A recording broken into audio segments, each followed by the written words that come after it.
Bedhead in video games. There are worse ways to start your day, kids. Ah.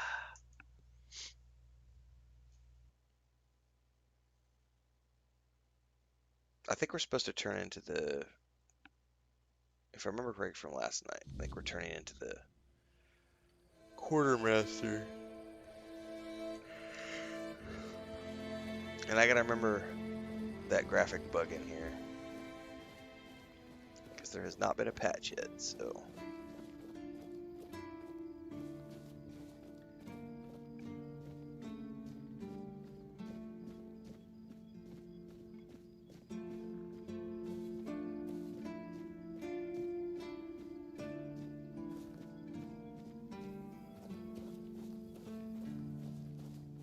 What do you want?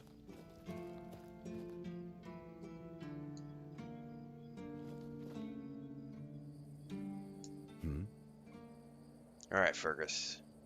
I've discovered something you need to know. Oh, really? And here I thought the Horns of the South had no secrets left to hide from me. But go ahead. Surprise me. Swell's tomb had a hidden entrance. You can meet him there. Have I ever mentioned I'm not a big fan of your sense of humor? Now, tell me what you really want, or walk away. In silence, preferably. It's true. Merlin experimented on Sewell so he never died. This isn't funny. I'm no Galahad, burning people at the stake for heresy, but I don't appreciate this kind of behavior either. Still, judging by the look on your face, you actually believe you've stumbled onto something important. All right then. I'll go and check it out. See what's got you so worked up. It might even be nice to get out of here for a change.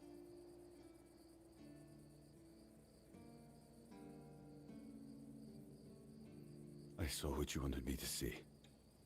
We need to talk. Honestly, I'm not sure what to think. Everything I believed has been seriously challenged. I need some time to get used to it. Why did you show this to me? Because it could be that I'd be better off not knowing. What they did to Seawall is unthinkable and absolutely unforgivable. What will the other keepers say? What will happen to the Horns of the South? And what about Camelot? Everything we believed was a lie.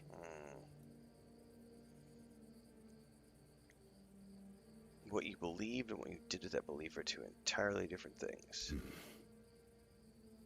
You're right.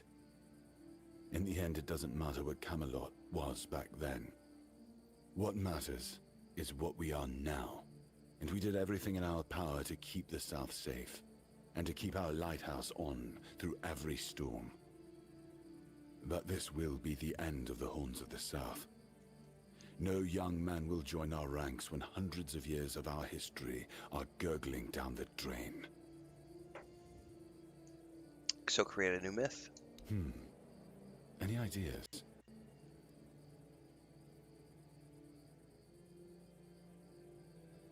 You're the ones who found a way to forge peace with the tribes. Nobody believed it was possible.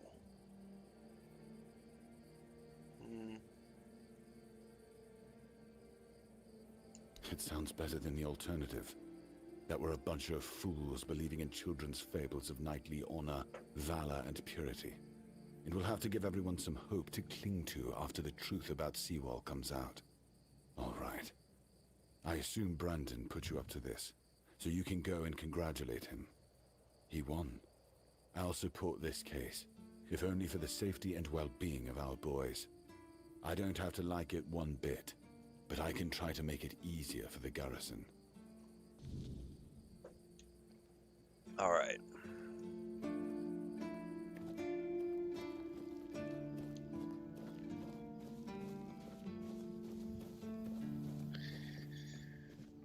Let's risk going over to the blacksmith and see if I get any issues.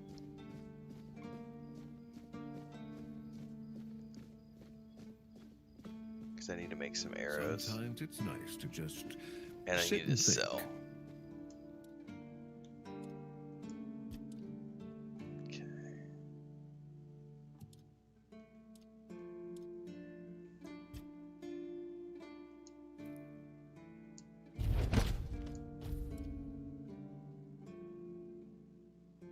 Man, I have a ton of feathers.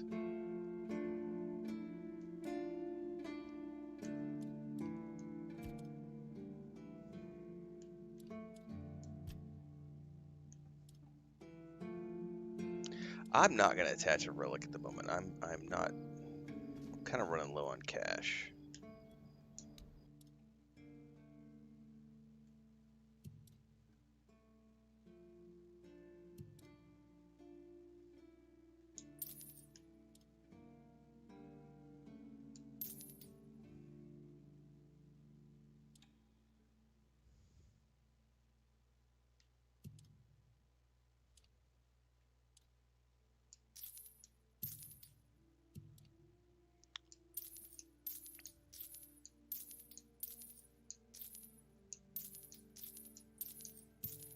Give me a bit.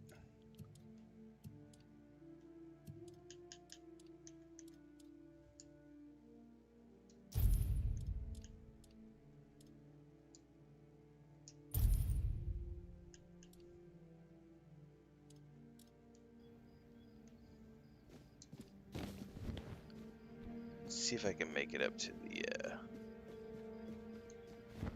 stash without any issues.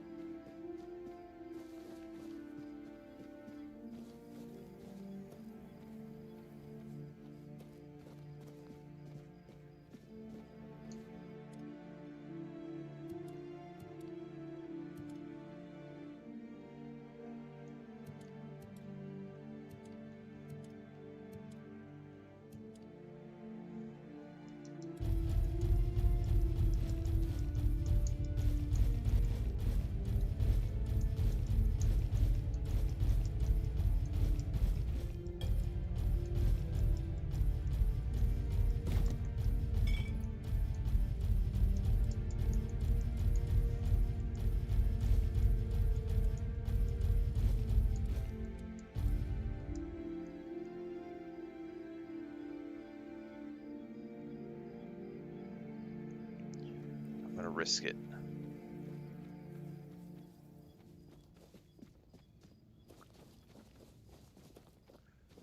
Just because I need the wood.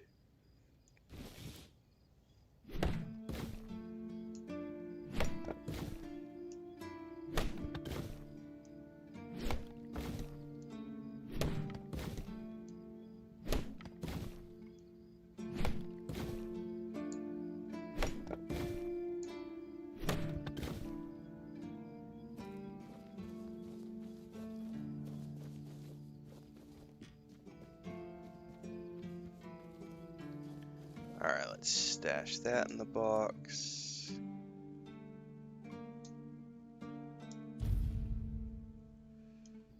Okay, and I should probably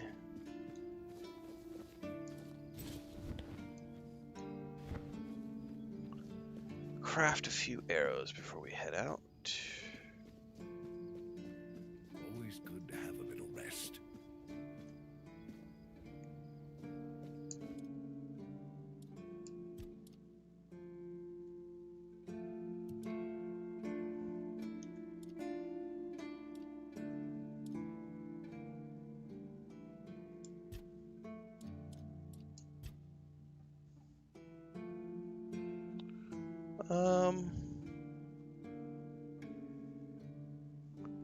I don't know if I need anything. Like, do I need to make any other things before I do that? Because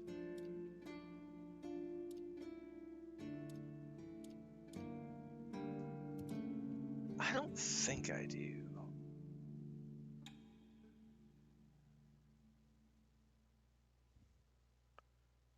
If I remember correctly, crafting one of these things is a waste of my time. I'm gonna quick save just in case, because I think I remember the first one failing, and I think it was just a joke. So let's see if I can actually craft it.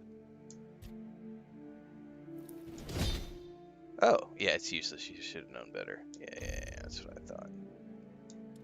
Let's reload, because I don't want to waste those resources.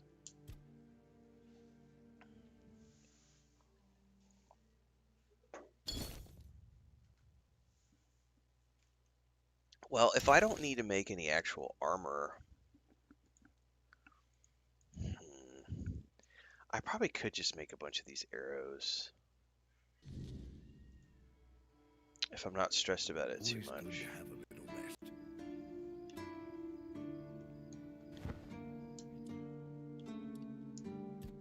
What's up, Devon?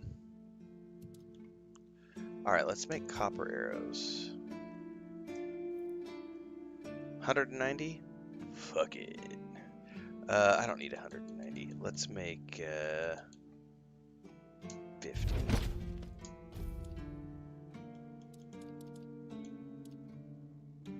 And let's also make 50 of these.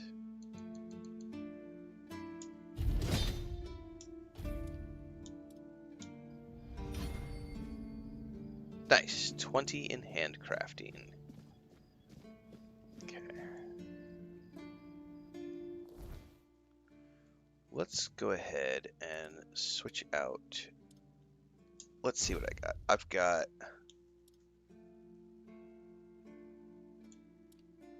Yeah, let's burn up our wooden arrows and we'll switch over. Oh, I can also switch back over to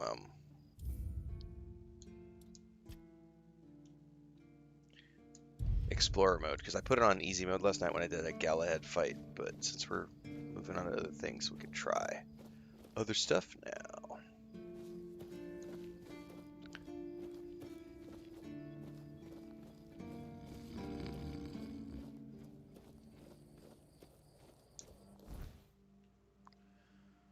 Okay, what quest do we have? Turn back in over here.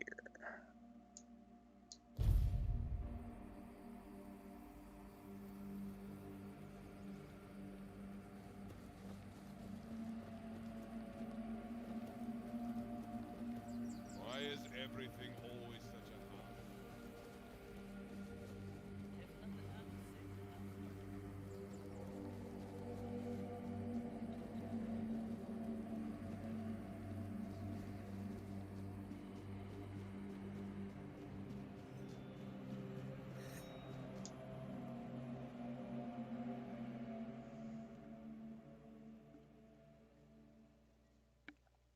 Man, I just need like a direct tube to the kitchen with my coffee so that I can just sit here and push a button and be like, more coffee, please.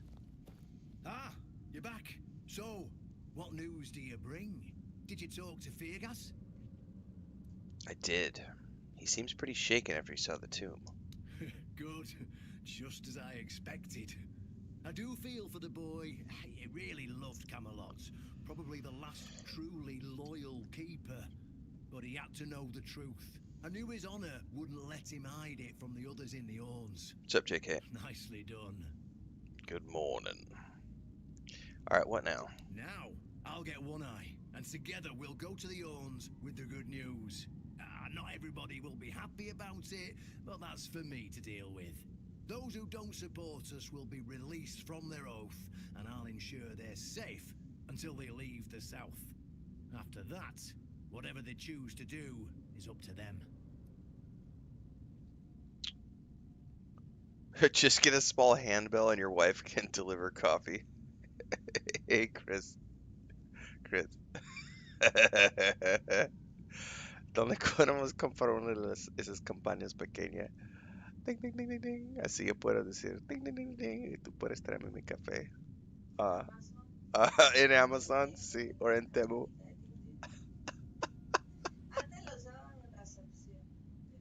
Sí.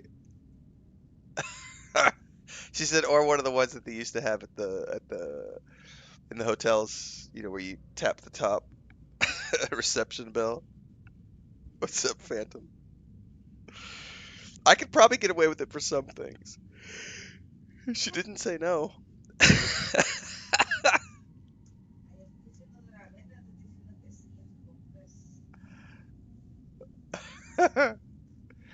The good thing is she didn't say no, kids.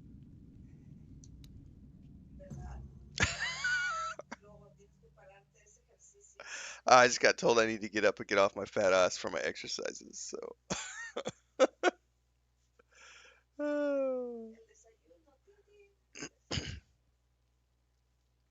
She did ask me to put Today marks a new chapter hang on. in the history of the Horns of the South. Today, we put an end to fear and poverty.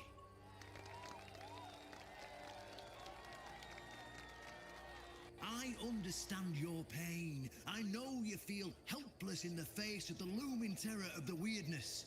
Camelot has abandoned us, brothers. For years, they've given us no aid. All they do is take our resources, send us to senseless slaughter, and keep us in the dark. Camelot doesn't see us as equals. They've forgotten Seawall Firstfoot's legacy and the promise King Arthur made to us. We were meant to stand as equals. We were meant to be just as powerful as them. And all this time, do you know what they've done to the founder of the Horns of the South? For over 600 years, Seawall has been alive, forgotten by King Arthur and all of Camelot. You don't have to take my word for it. Seawall's tomb is open. Go and see for yourselves. I say, enough. Enough of being fed a rotten myth that turned out to be one great lie. We swore loyalty to the torturers of one of the noblest knights to ever walk Avalon. I say, enough. We will no longer honor an oath made to dishonorable people. We won't let ourselves be exploited any longer.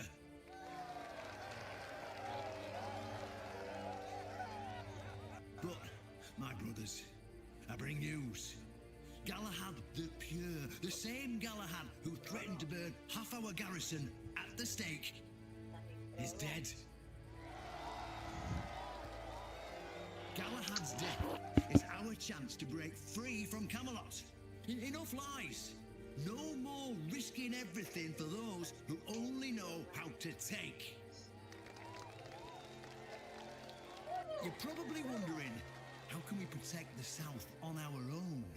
How can we defend ourselves when Camelot comes to reclaim their slaves?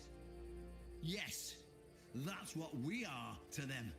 I know the lockdown of the fortress surprised you, and for that, I truly apologize, but it was necessary to keep you from attacking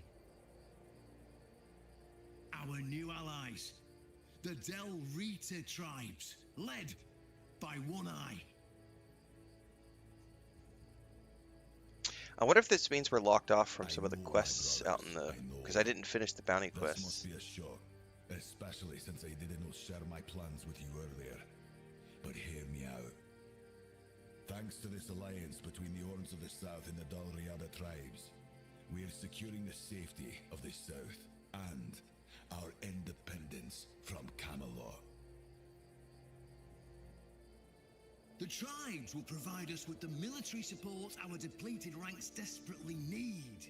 The tribes will help us rid the South of the bandits who've plagued our people for years. Together, we'll share knowledge and resources to ensure a better future for all Southerners. We will not drain your resources. In fact, we'll replenish your armories and fill your pantries. We'll stand together, fighting side by side to bring peace and order back to the South. In return, all we ask is your loyalty. If you see a brother from the Dalriada fight in the Camelodian, Come here. stand with our brother. That's all. You could take my eye, but you Of can never course, take if anyone is my in favour of this alliance, freedom. you have the right to leave the service. I declare a new era for the Horns of the South. Those who don't wish to help build this Nice, future Hector. are released from their oaths. To those who choose to stay, I promise a good life, and you won't face any more threats. Now, brothers, return to your duties and rest easy. The Horns of the South will endure, and soon we'll be stronger than ever before.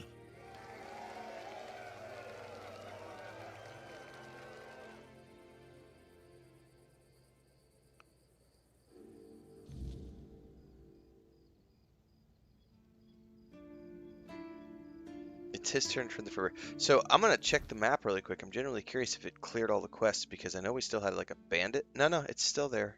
Okay. Well, I should probably go do that before I do anything else.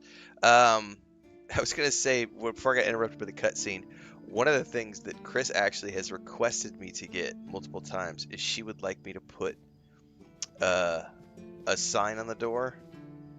She wants me to get one of those like on air, off air, like electric things where it's like green light on the air, red light or red light on the air, green light off the air, so that she knows when she can come in and not interrupt. And I'm like, honey, no one gives a shit if you come in the room.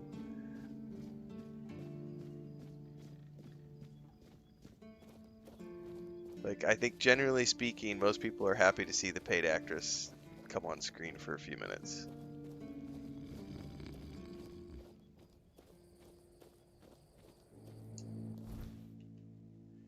Alright, I'm gonna go... We're gonna go over here and see if I can't take out this guy. Before I do that, I need more coffee, though, because I haven't been up that far north.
The members need to see what they're paying for.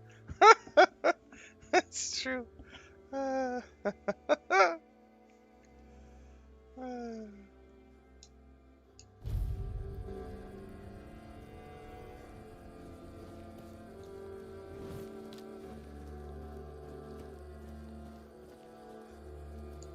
Hey, my fire is still here from earlier.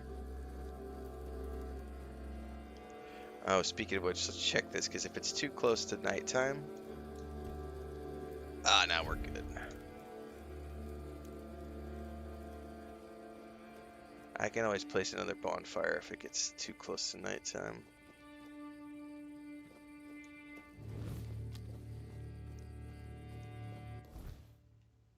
Shit, I gotta get north. Like, there's a path somewhere, like, due north of me.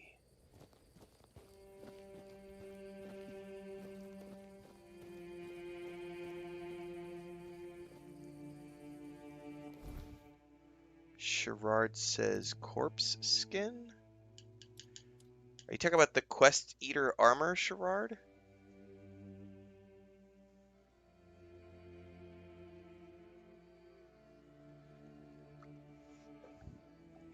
Yeah, you have to go to the blacksmith and at his grindstone table, which is the same place you craft all of your weapons and armor and everything else, you'll see these two items. Like, I've made the corpse eater, I've made one of the pieces, but I sold it. The corpse eater cap. I have yet to successfully make the corpse eater rags, so they require monster brains. I think what you'll have to check the crafting table. The crafting table shows the recipes, shows the ingredients to make those two objects, and it's like leather something and then monster brains. I think it's monster brains. and those come from like killing monsters in the cemetery and stuff. But I have failed. Like I only had like my low level, right, and it's a high level crafting quest, sure. Like I haven't been able to complete it yet. Like I've failed like 6 or 7 combines, and then you have to go out and get more ingredients, and so I haven't actually finished that quest because I'm just probably gonna be like whatever, because it takes so many resources to make. And I think the first time I tried it, I only had like a 30% chance of success, and now I'm up to like a 66% chance of success, and I've still failed. And I'm just like whatever. One of these days I'll get to it. But that's not something, that quest is not something you can do right away because the breastplate that they want you to make actually requires a pretty high crafting um, stat. Jose says, this game is so good, I'm playing Magic and Dagger. Yeah, I went pure Stealth Archer, but I've been debating, like, once I start getting better with the bow, I might start dabbling in some Magic just to see. But there's, it's a good game. There's a lot going on here. Alright, the road is just north of me, so let's... Shit, there's some undead right there, too.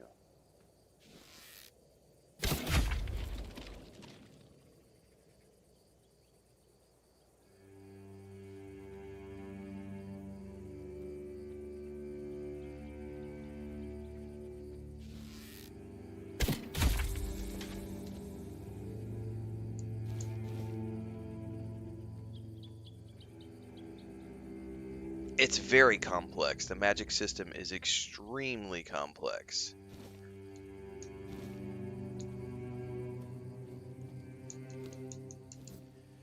Slandered Gaming has a really good guide up for like every spell for like tier 1. I think he has every spell from tier 1 or something. So you guys should go check it out because he's got a whole list. Because I think he's doing magic and I am not. So there's a whole, where do I need to go? This way.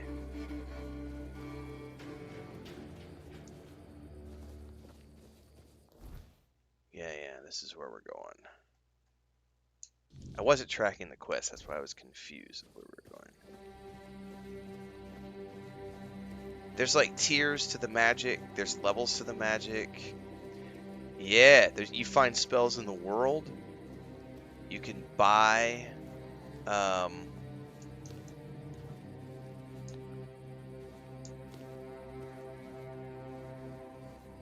yeah, hang on, let me go see if I can find his guide. I know he put it up the other day. Let me just go grab it and drop a link to it. I haven't actually watched the guide. I just know I saw it pop up on my YouTube feed the other day, and I know he's enjoying the game. Act 1 spells, all spell locations. Here, I'm going to drop this link. Greetings, everyone. Hope all of you are having an absolutely... We are slandered. So this shows a list of all of the Act 1 spell locations. So he's got vendor spells, quest spells, location spells. So all the spells you can get. He's got a list of all of them. So for those of you who want to go the mage route.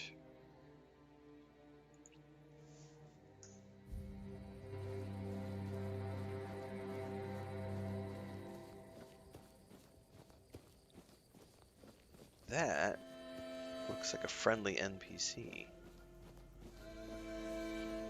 What's with the face helmet? Did you make sure that no one from the Queen's entourage was following your trail? Beware her spokespeople, and if you're acting on her behalf, you're welcome, be gone guys. And perish. What Queen? What are you talking about? The first time I saw her was years ago, when night fell over Brock Miala, and the gatherers had already fallen into a peaceful slumber. Then, the first sign appeared, a harbinger of what was to come. The mist, thicker than ever before. Wilfred was the first to notice it, as he still tended to the beehives. Finally, from the milky shroud suspended between the earth and the sky, an unexpected procession emerged, led by the Queen of Queens. Oh, oh. We were lucky to be wearing our attire. What happened next? Who is the queen? Along with the mist came stinging troubles. The Queen issued a decree, and that meant trouble. That's right. Troubles are like bee stings. Man swells from them, and later on, he doesn't even resemble a human anymore. The most important thing is that both Brock and Brockmiala were protected. Yes, that's the most important thing. Your attire is very peculiar. It's the attire of many families from Brockmiala. It protected them, just like it protected me. That's right, but I can't give it to you. It shields me from the Queen's gaze. I am invisible to her. I hope you understand. Sure. No one wants to be noticed by her. Who are you? Depends on who's asking. Do you bring trouble, or are you in need? Do you hear the buzzing of the bee swarm, or are you carrying that noise yourself? No, I can't hear any buzzing from you. Hold on. You don't know what you're doing here yourself, and you're looking for answers, or the right questions. Ah, well, same difference. My name is Brock. If you need something to shield yourself from evil, you've come to the right place. No, I have not, Hector. Of course. Go ahead. Choose something.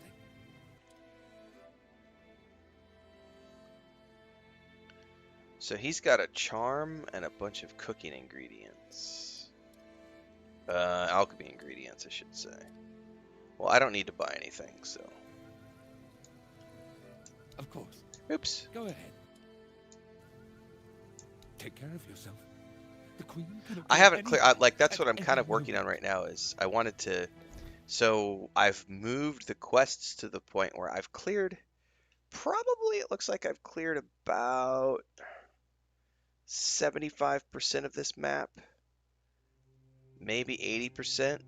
I haven't done a lot in this northern section, and I've got this like bandit bounty quest. So I'm gonna try to do this bandit bounty quest right now because the fort quest is moved pretty deep, and I'm not sure if we're at like I feel like we're getting towards the end of Act 1. I could be wrong on that.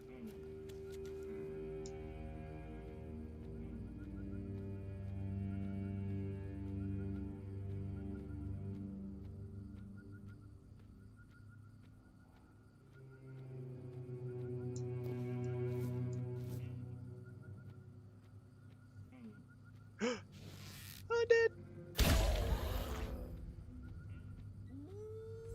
Oh, I hear wolves.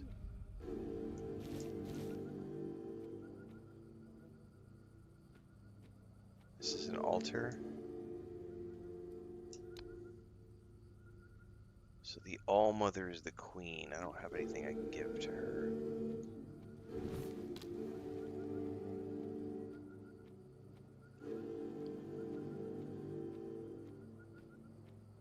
Oh, there's a waystone.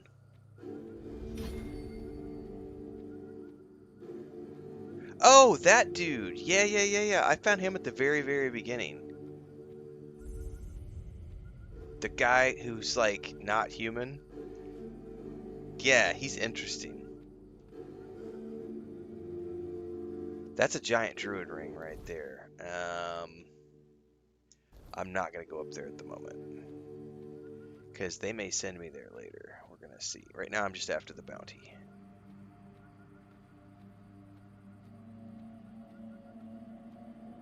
What are all these glowing plants? Harvestable? Not harvestable. Ancient cromlech. Oh, we've got a memory for Arthur.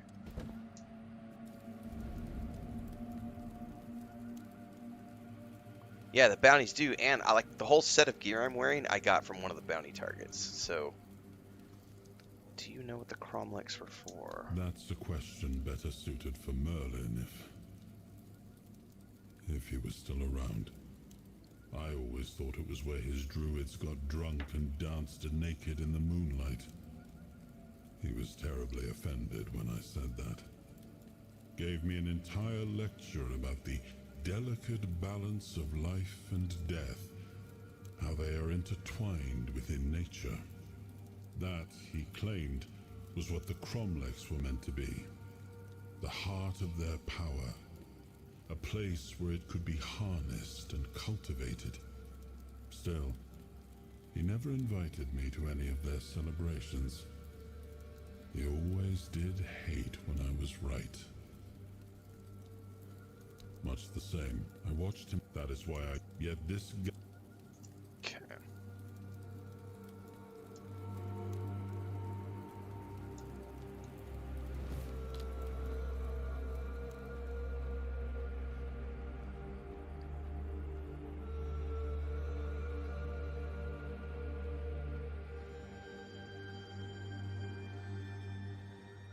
What is seeing me right now? Bees! Bee swarm.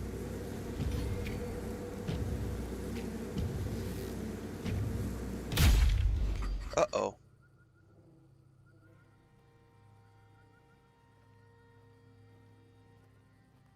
That was scripted. You, this, take What is this? an invitation. The Queen. Her word. The highest law.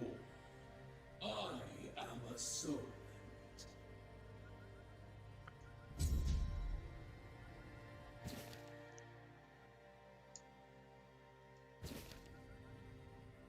Okay, interesting. So I attacked a bee swarm, and now she wants to meet me. What the hell is this? Oh, cobwebs. Oh.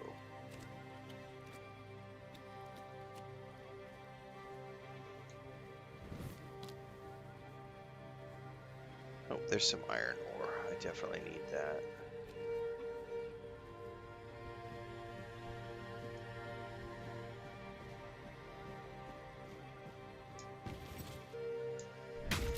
Not the bees.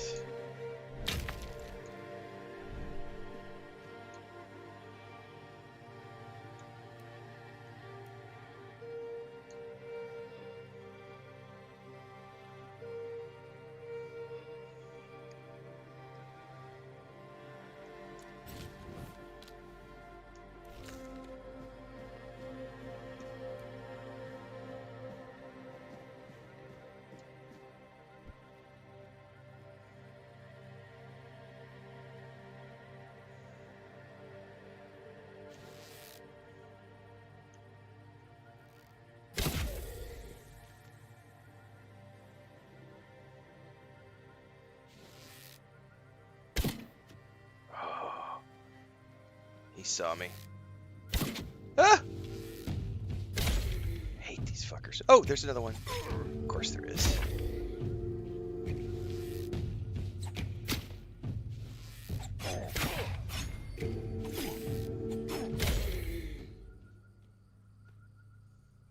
Monster brain. That's what you need for those armor pieces.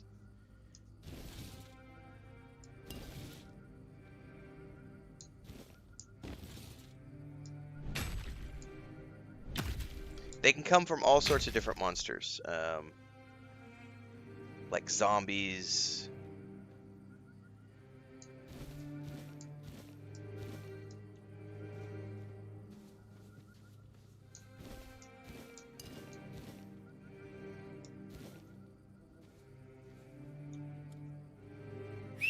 Oh, I didn't mean to call my horse. But I do love my horse armor. Good boy, Swearcon. Alright, the boss should be up in here. I need to prep for the boss.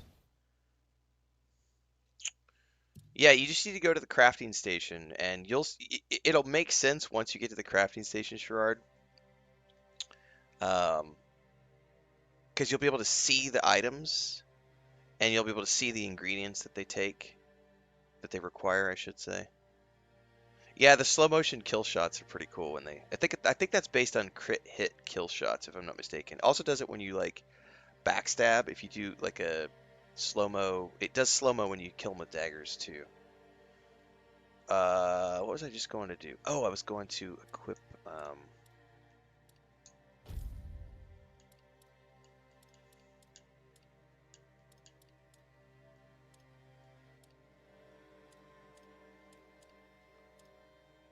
Poison Splash.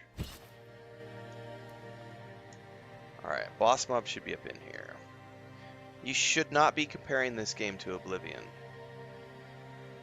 Don't compare it to any game. Let it be its own game.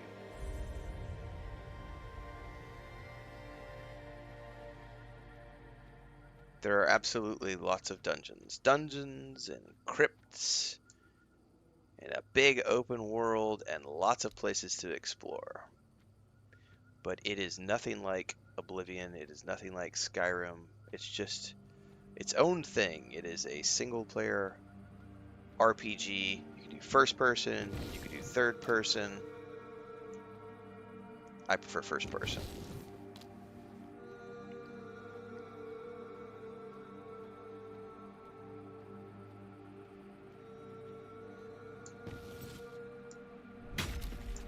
Yeah, Hector, exactly. Comparison's the thief of joy. It's almost like some of these people don't pay attention. Now, why did it equip my other arrows? I don't want to use my cold arrows. I may have ran out of wooden arrows.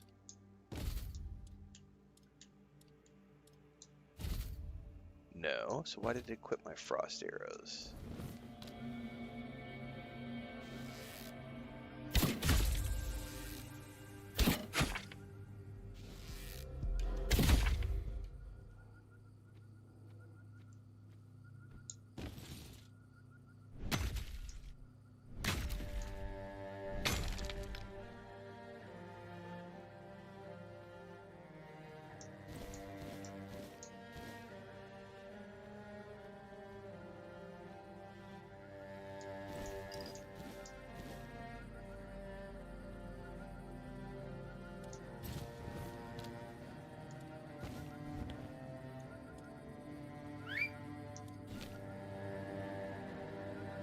It's exactly like, it's just like Death Stranding.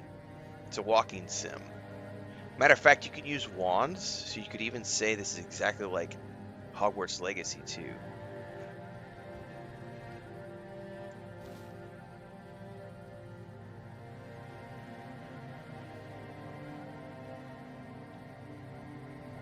Oh, I'm supposed to be going over there for the quest.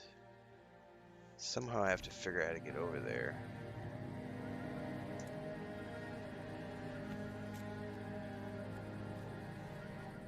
I bet I have to go up and around. Yeah, I'm betting I'm not gonna be able to jump up here. Nope.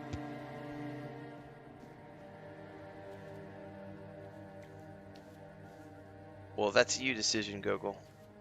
Only you control your budget. If it doesn't look good to you, don't play it. Meanwhile, the rest of us are having so much fun.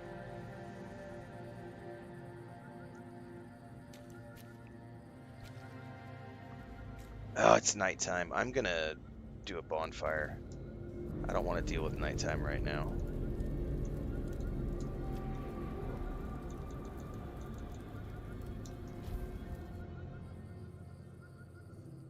Yeah, exactly. Just don't buy it. Sorted. Like, if $45 is too much for a game that's going to give you 70 to 100 hours of entertainment, then it's too much for you. Everybody's got a different budget. Dollars mean different things to different people. So, oh, no one's being defensive. We're just spitting facts at you, brah. Spitting facts, brah. This ain't Reddit where you can come on here and be like, I don't like this. We push back against that sort of negativity. We just speak the truth. If 45 bucks is a lot of money to you, and it is for some people, then go spend it on something that is worthwhile to you. Maybe a couple of movie tickets to the theater with your wife and kids means way more than a video game. But the public information out there is that it is a 75, I think Morticimal Gaming said he's got 80 hours already and he's not even finished yet. They told me when they sent me my review copy, they said between 50 to 75 hours of base gameplay. We've already showed off on the live streams. I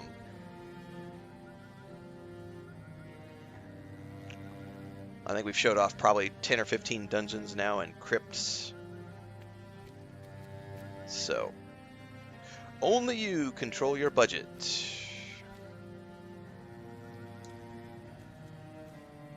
Yeah. So if you don't like people calling you out when you complain about how the game looks bad, you were like, the game looks meh, and people are telling you, so don't play it. Like, you're literally being told, if you don't like what you see, don't buy it. If you don't like what you see on the screen, why the fuck are you here watching? You got your question answered. Yes, there are dungeons, but then you went on and ranted about how, oh, the game doesn't look good. Meh. $45. Meh. So go. What can we buy for 45 bucks, kids? Hang on, I'm on the Xbox. I'm on the Xbox. What games can we buy for under 45 bucks? I don't know. I could go to the PS5 as well and find so many games. Go to Steam, go to GOG, find so many games for under 50 bucks that you could get, which give you so many hours of entertainment if you don't think that this looks good for you. It's really simple. There are thousands of games that get released every month on Steam alone. You can always find value for your money. Yeah, Hades, Astral Ascent. This is Erudite. That's great. Yeah, Hades, Astral Ascent, Hollow Knight. That's not even considering sales. Yeah. Look at him cry in chat right now. Why are you guys so hostile? Oh! You guys are being hostile to me.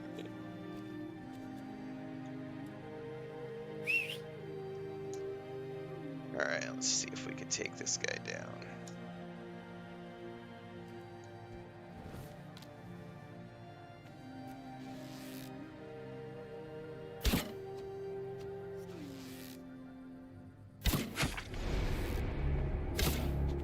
Oh, he's a dodger. You'll regret this.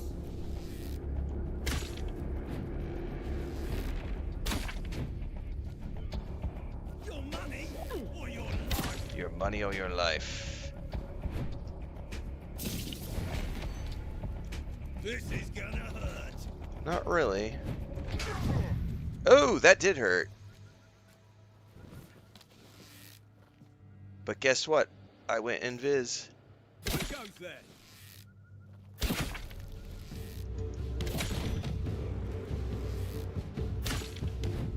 So stay away from his axe.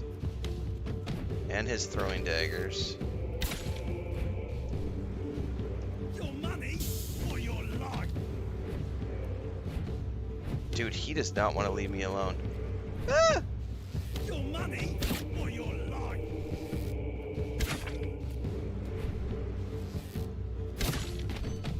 Your money or your life.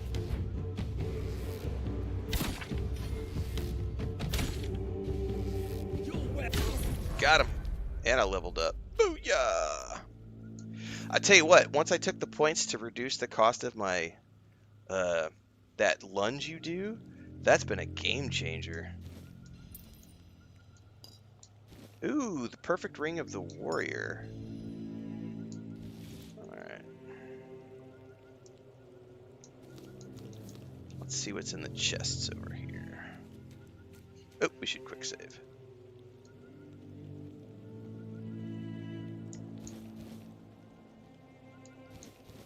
Another fishing rod, which I'll sell.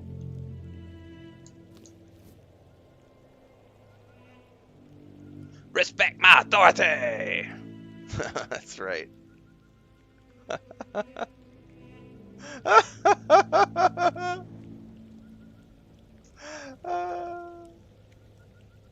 Respect me! Agree with me! Mommy! They won't respect my opinion! Mommy! They won't listen to me when I say the game looks meh! Erudite says, considering some devs are pushing default game prices to over $75, 45 bucks on launch really isn't a big deal. Oh yeah, it's half the price of most AAA games. Mellorex says, is it solo or group? It's a completely solo RPG. Yari says, better yet, you can also do like the subscription on PS5, which gives you access to thousands of games within $50 or less. He did just drink health potions. Ziplines, most of the bosses you're gonna fight are gonna drink health potions in the middle of fights. Some of them, like if you caught the Galahad fight yesterday, Galahad had 3 different magic abilities he used. 1, 2, 3. Plus he drank health potions. I turned the game on story mode to fight Galahad because that fight sucked. Um, yeah, for sure. Also, Game Pass. Like I pay for both the PS5. Excuse me. I pay for both PS Plus and Game Pass, and I talk about Game Pass all the time. Because I think my PS Plus is like $17 a month, and then Xbox is like $22 a month for my Ultimate subscription, and I get access to, I don't know, 10, 15 games it just depends. Like Game Pass alone has hundreds of games in its library. So does the PS library. So I mean, you get hundreds of games for the cost of a subscription. And then you get heavy discounts on other games. Game Pass comes with a ton of day one releases. Um, so there's so much value out there if you're a budget conscious gamer. You really just have to pick the ecosystem that works the best for you and go with that, because both of the ecosystems offer a ton of value. I personally think that the Xbox value is a little greater because of the value of Game Pass Ultimate, because you can do cloud gaming, and you can, like, if you have a game and you own it on the PC and the console, you can play it in between. Magic bow. Hang on, I'm gonna get sidetracked here for a second.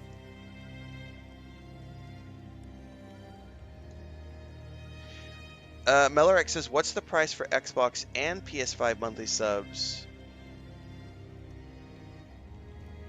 So, yeah, Meller, so yeah, I pay I think it's $22 a month for Xbox Game Pass Ultimate, but there's various tiers of the Xbox sub.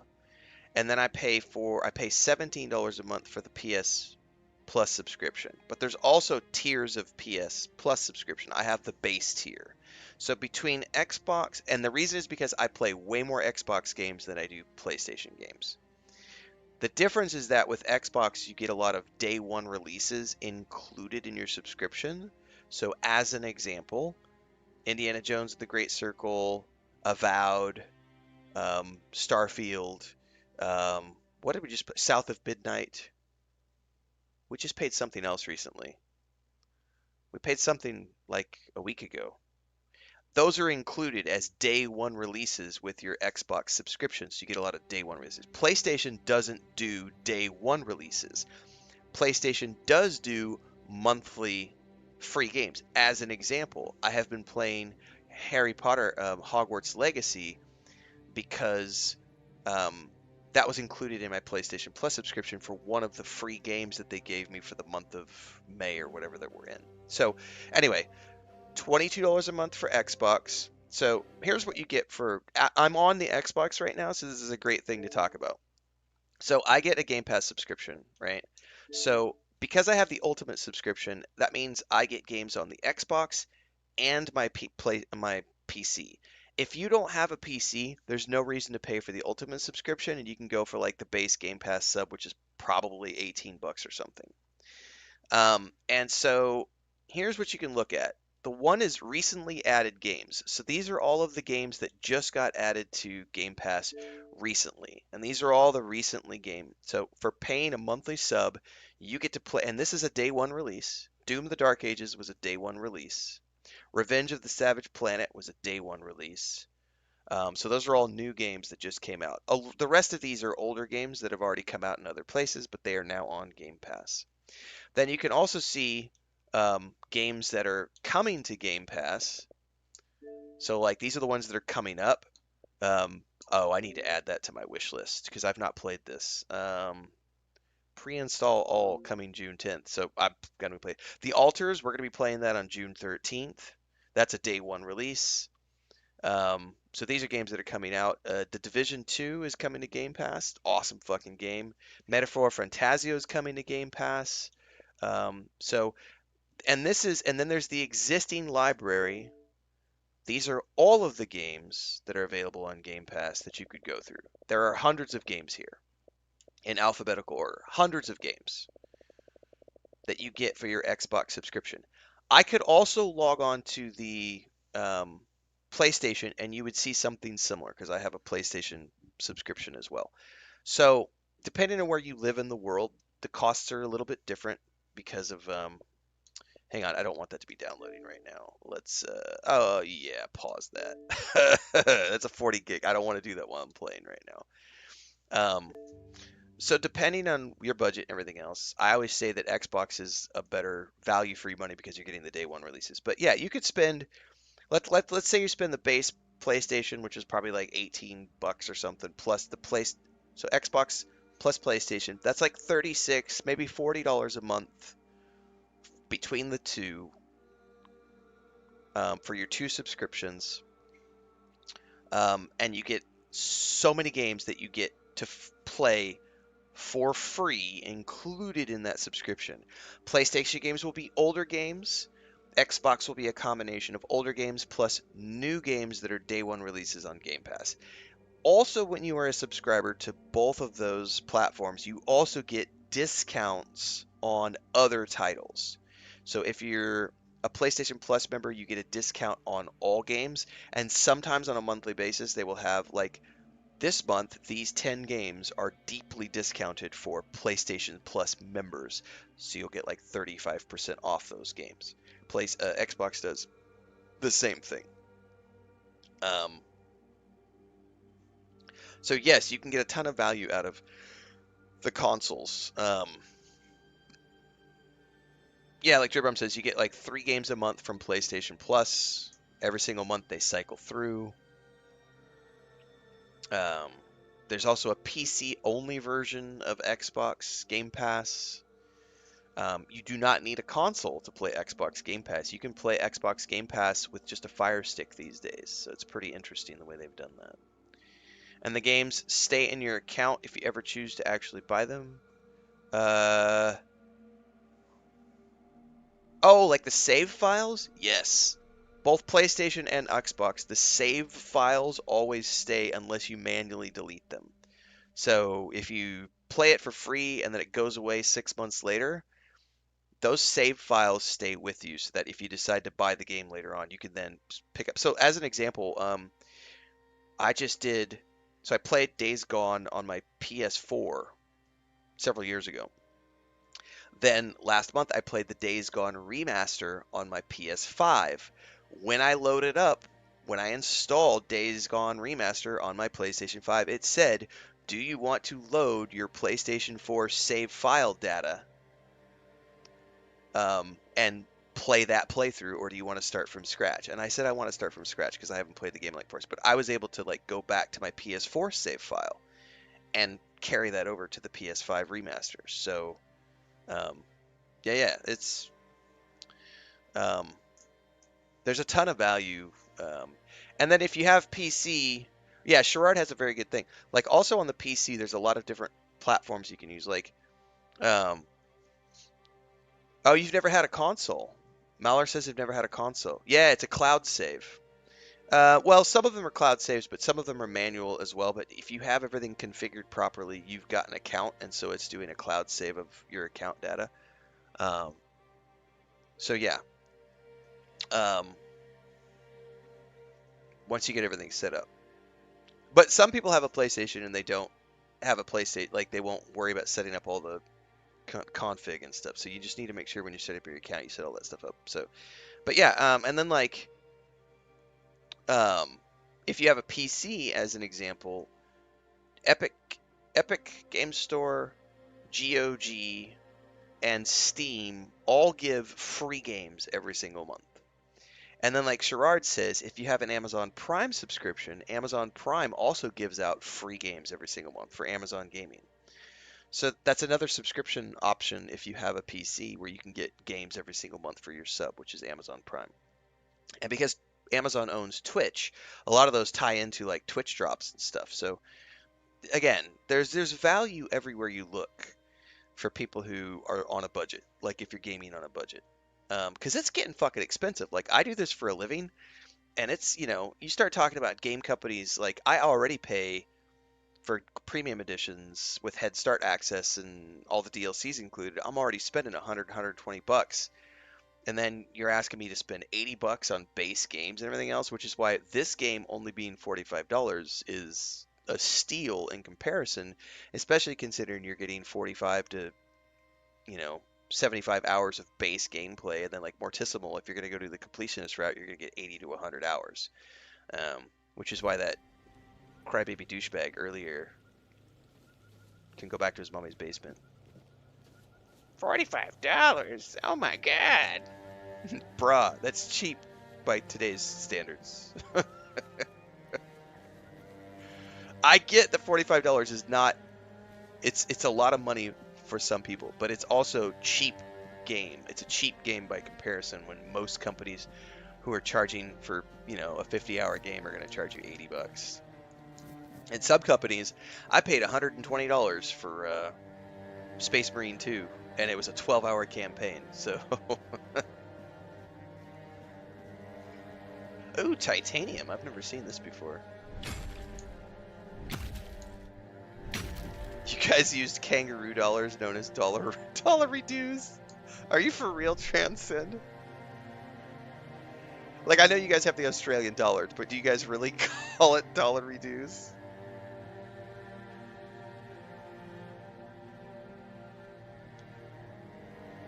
Oh, you're for real? Holy shit. Kangaroo dollars, that's hilarious.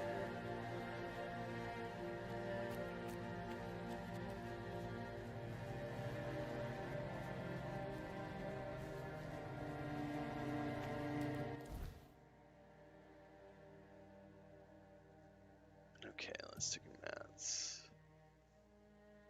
That's over there, so I'm going to ignore that for the moment because I want to go back and turn in my bounty. Alright, there's a fast travel.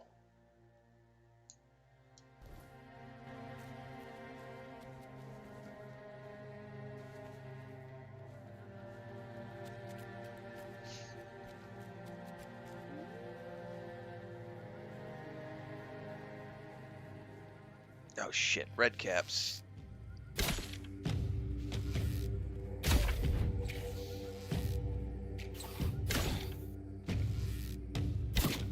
Fuckers, I hate these.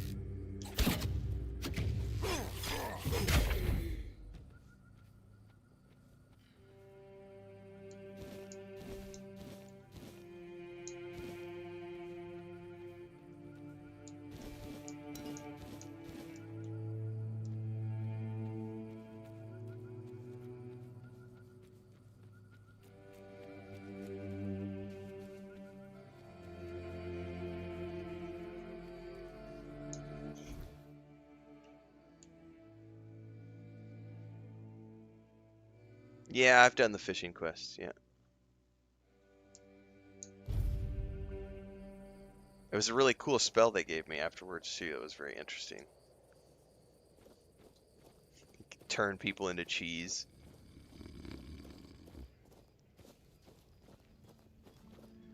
Yari said, this weekend I hit 2,800 hours in Baldur's Gate 3. That's a lot of fun for €80, right? So yeah, because some games, like this game, have a ton of replayability with all the different, like, game outcomes based on decisions you make. Oh, I gotta turn in the bounty down here. And so if you're gonna buy a game where you can replay it lots of times, you're gonna get even more value. Please, state your business. Did they resist? I took care of Bromar No Face. Well, the famous Bromar. No face and no life. That savage wiped out an entire unit of Camelot's infantry. Nah, Blades of Fire didn't look like it was gonna be interesting to me. Themselves made you for the job, though I'm not sure which ones. In any case, you've certainly earned the gratitude of the capital. You are truly remarkable. I've never met anyone with such an insatiable thirst for blood. I almost wish there were more bounties left. But alas, you've handled them all. Please, take this as a token of Camelot's gratitude. And keep up the good work. I hope it brings you as much satisfaction as it does me. Yeah, so, like Sherrard said, some streamers only play Baldur's Gate 3. Like, there are streams, like, I think Lulality finally started branching off and doing other games, like, last year, but she only did Baldur's... Like, if I'm not mistaken, Baldur's Gate 3 was the game that put Lulality on the map, and she blew up with that game. and then that allowed her to go on and become a big. And she may have been big before that. I started seeing her content because of Baldur's Gate 3, and I know she blew up because of Baldur's Gate 3, and only played Baldur's Gate 3 for a couple of years, I want to say. I know she did multiple playthroughs and all these different weird mods and different things. I know a couple of other content creators who rode that Baldur's Gate 3 train really hard, because some games like that are big enough. There are people out there who have only played Fallout 4. Some people who only do Witcher 3. Some people who only do Skyrim. Like, there are people who have massive Skyrim YouTube channels and stream, Twitch streams. Like, some of these games are big enough to support that. Dragging nails still read at dogs back here? Oh, I'm not sticking around to see how that ends. Let someone else get their throat slit. Do you keep bandits' fingers as trophies? Okay, I got a whole bunch of new rings and stuff, so let's check out all my new goodies. And I got a new bow. I need to check out this magic bow.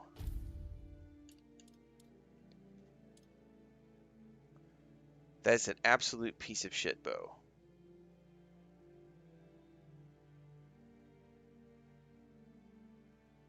No.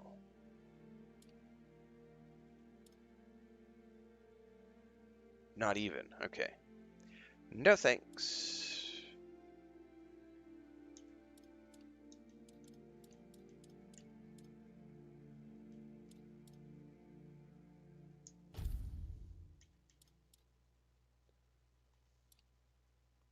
Oh, yes, please. I'll take the Camelot ring.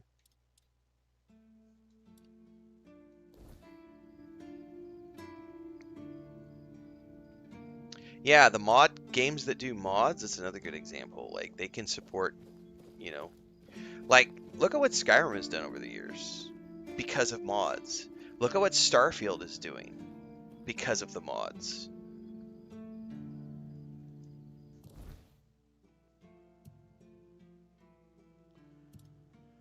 Okay.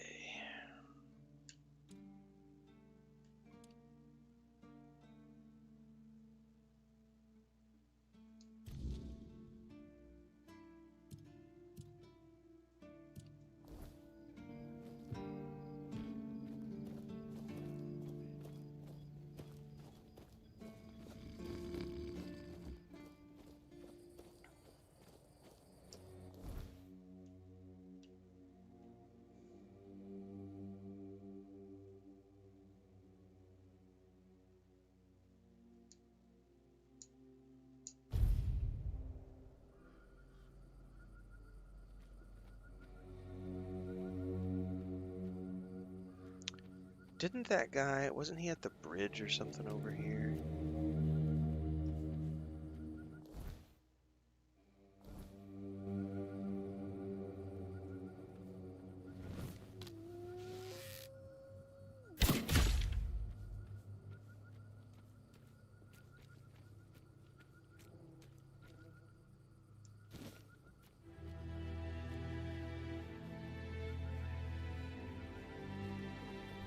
But this is such a cool looking bridge. Ah! No, I got stuck on that.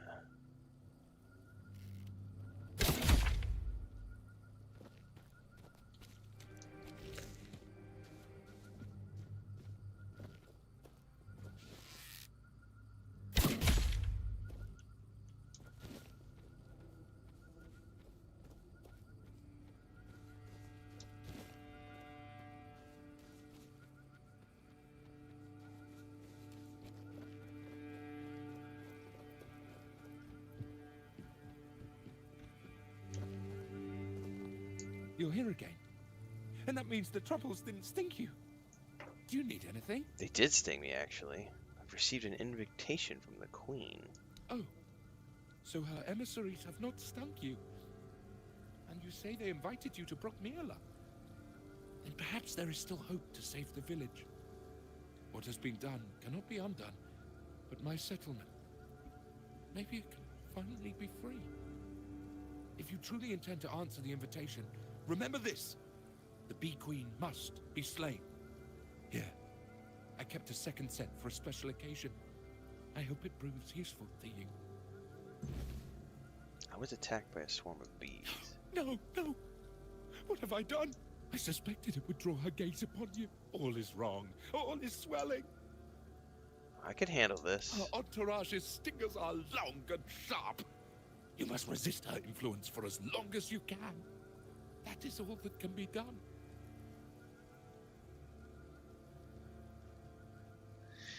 Yeah, I've got other things. Like, I have chosen not to add anything to this bow. All my previous bows, I added burning to the first bow, poison to the second bow.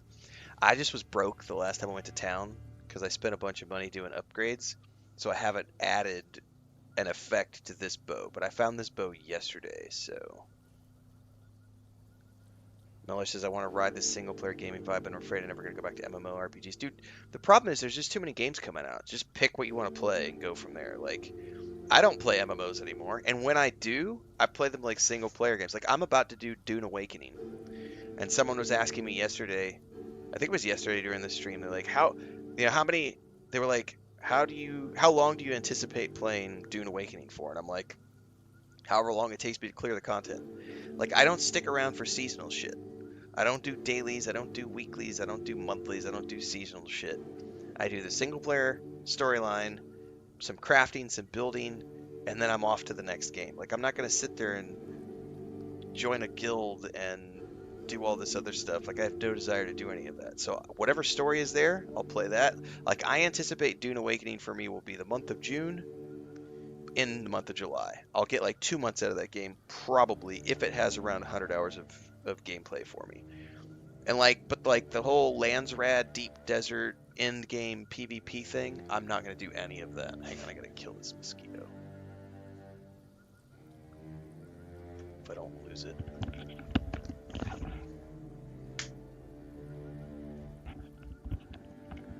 Alright, dead skeeter.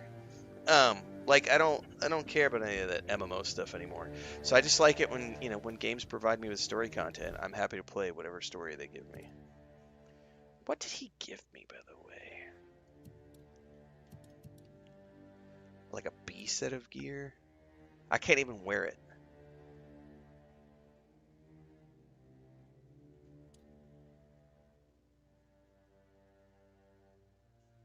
I can, but it doesn't give me any armor, so I'm not going to worry about wearing it for the moment.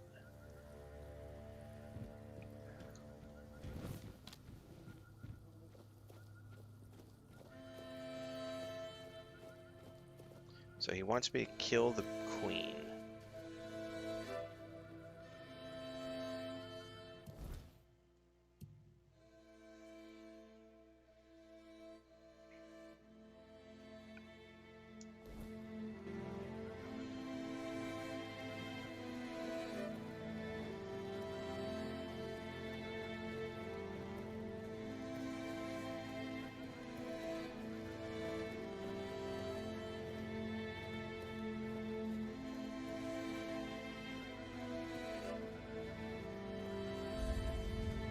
This is a tomb.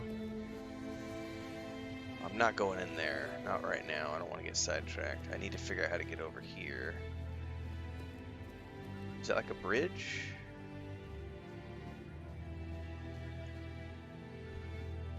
I do go through a ton of arrows, yes.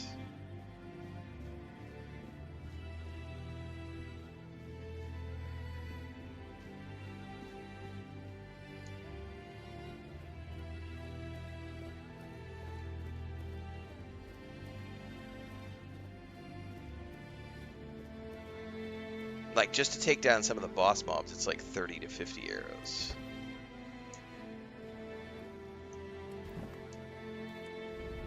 Oh, I got a ding. I didn't even know it. Yay.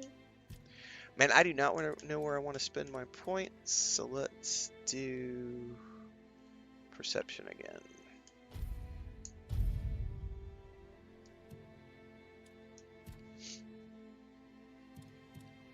Alright, I finished my movement buff.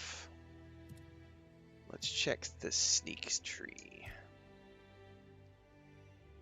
Yeah, let's decrease my sneak noise.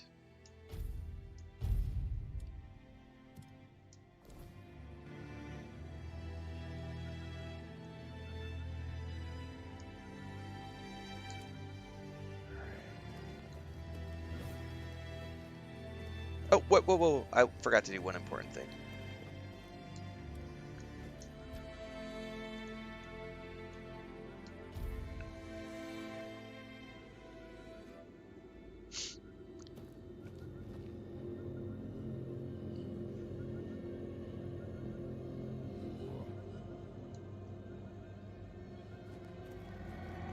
And why is it still showing that creepy? Did it rest? It did not. I must have accidentally hit cancel. There we go.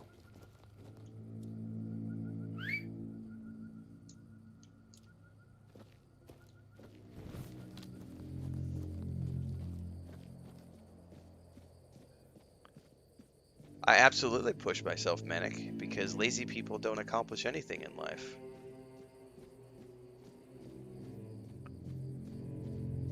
When you do what you love, it doesn't really feel like work. It is a blessing to be able to play video games for a living. I get to play video games, watch movies, review video games, review movies. I get to do that for a living. So, yes, I definitely feel the grind some days. For sure. Like this game is not optimized very well, and I'm getting massive eye fatigue from this. Like last night I was on TikTok with Chris. I was like, I can't read the text on TikTok right now. It's all like blurry to me. Like the words are blurry, and I feel eye fatigue because of playing this game because it's not optimized very well. Those are legit things. Like some days when I play a 10-hour day, whatever, I get finger fatigue from pushing the buttons. This thumb, I have tendonitis and I get thumb fatigue. Not so much on the Xbox controller, but definitely from the PlayStation controller. I've got tendonitis in the wrist from WASD for 25 plus years of MMORPGs. I ripped the tendon off this finger doing yard work a couple years ago, so clicking the mouse button tends to fatigue my finger. I feel that. I've got a leg injury that's still bothering me. Like, I'm 45 years old. I'm old. I have aches and creaks and things of that nature, but it's like, what else am I going to do? Like, I don't have to go out there and work construction like I used to. I don't have to be out in the blistering sun or the freezing cold or any of those things. Like, I used to actually do physical labor for a living. I had a construction company. I was a third-generation ceramic tile and natural stone contractor. Then I was a photographer for years. And I've worked most of my life in the elements. Here, I get to sit in the air conditioning, imbibe whatever substances I want to imbibe. I don't have to put clothes on. I can sit here in my boxers. I don't have to do my hair and makeup. Like this is the easiest job in the world in comparison to everything else I've ever done in my life. But I do push myself 100% because this is my retirement. Like, I'm literally, right now we're saving up to buy our second home. We already own the first home in the clear 100%. No bank note. It is owned. We paid cash money for it. I have no debt. So now I just grind every day because, like, what else am I going to do with my life? Like, so I do this and it makes me money and I'm saving up to buy the second property. And once that happens, I will, and the other thing too is, like, I was talking about this with somebody the other day. I have lived an online life in front of people since 2008. I started a blog in 2008, and since then I have made a living online in front of an audience. Starting with a travel blog, then moving into game development, and then moving into streaming games for a living.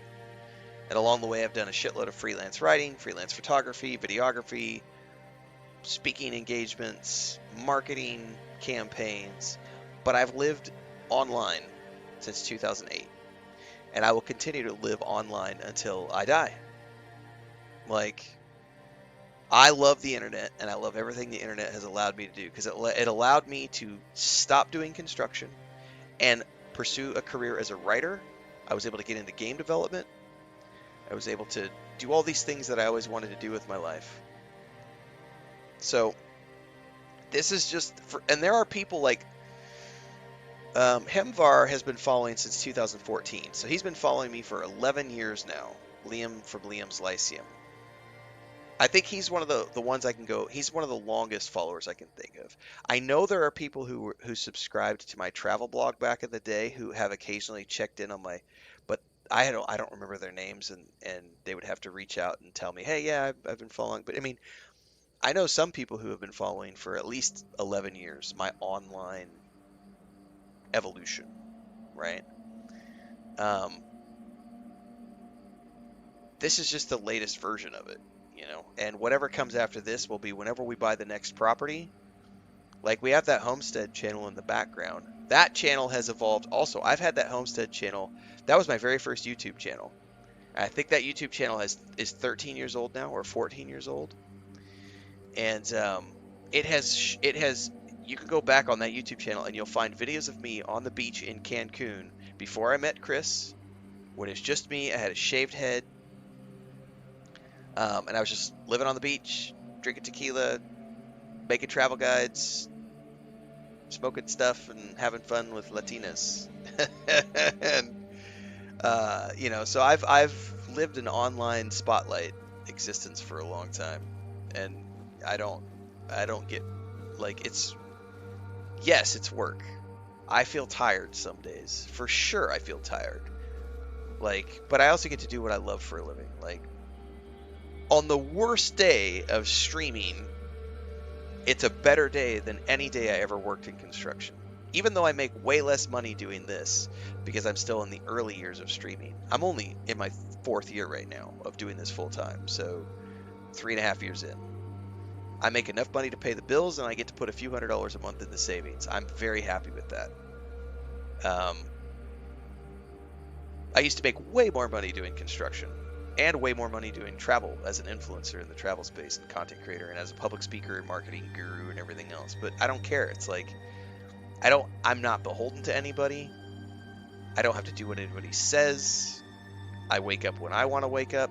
Now, granted, I do have a strict schedule that I hold myself to, but that's a personal thing because of ambition.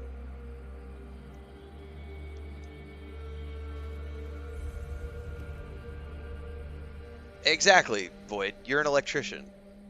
I've been there. You know, I was on job sites from the time I was 5 years old, mixing thin set and grout for my grandpa and my dad and my uncles, you know, and then cutting tile and working the angle grinder and sweeping floors and taking out trash and hammer and chisel. And, you know, I spent from 5 years until 28 years old, I was on job sites all through my childhood. And I also grew up on a dairy farm and was homeschooled for like 6 years. So I have literally done shit that no millennial or Gen Z could even fathom in terms of like work. I've bucked hay in the blistering Missouri heat out there when it's 102 degrees in August, and you're chucking 75-pound bales of hay up onto the back of a trailer, and then backing that trailer up into a barn where it's 120 degrees, and you're offloading and stacking hay in the middle of summer. I've bucked hay. I've worked for the fucking cow vet and chased cows around the field. I grew up on a dairy farm. I've dehorned. I've castrated. I've vaccinated. I've been on job sites since I was 5 years old. I worked my ass off up until I was almost 30 years old. I have done it. I've seen it. And then in my 30s, I was blessed enough to be able to work in travel, be a writer, be a photographer, be a videographer, and then move that into game development. And then now streaming games. Like,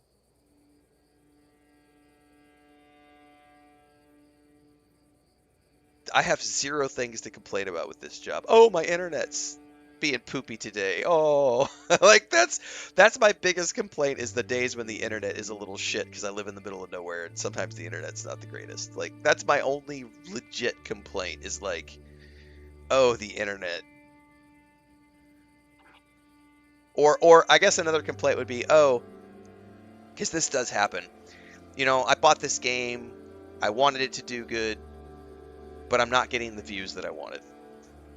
It's not resonating with my audience for some reason, or I'm getting buried in the competition and I'm not getting the views. Oh, wow, QQ, I only have 30 people watching instead of 150.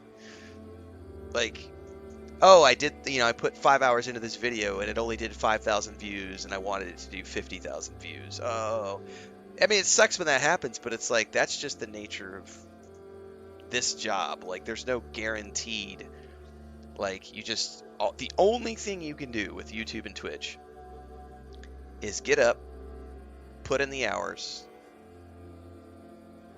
and just ignore everything else.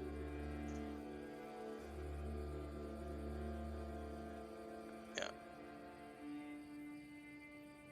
So it's totally possible. Like Volt says, I mean, I never finished high school. I never went to college. I'm literally a high school dropout. I got kicked out of my Baptist Christian school when I was a junior in high school. I got kicked out because I was living on my own. Actually, I don't think I was a junior. I might have been a sophomore. It's been so long I can't remember now. But I got kicked out. I showed up to school. I was living on my own. The power had gone out, and I showed up to school and I hadn't shaved in like 4 or 5 days. And it was like the last straw for the principal. And you know, he confronted me in English class in front of the whole class. I was born in Springfield, Missouri.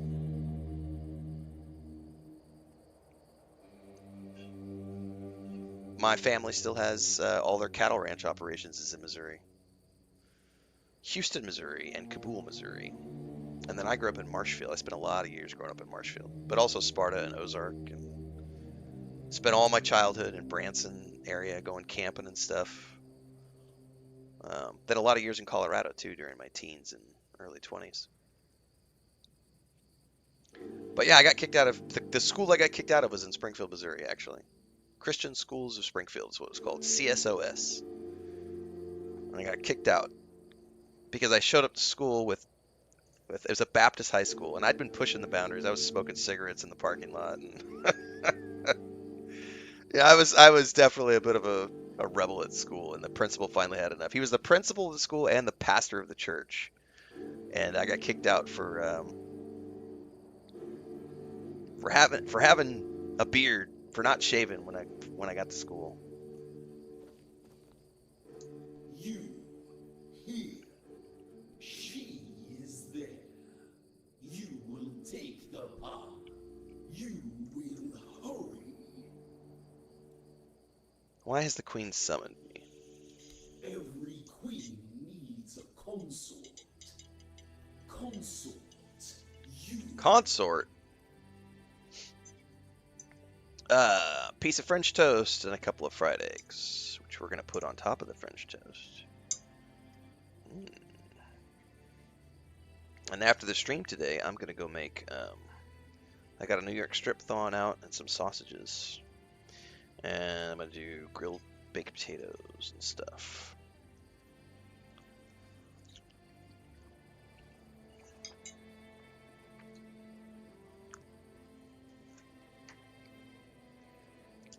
Rock, consort, traitor. Rock refused. The queen's heart is broken. I actually just took Chris there. We went up in, like our last trip was 2019. We go to Bass Pro every time we go. We usually buy a bunch of stuff and then bring it home.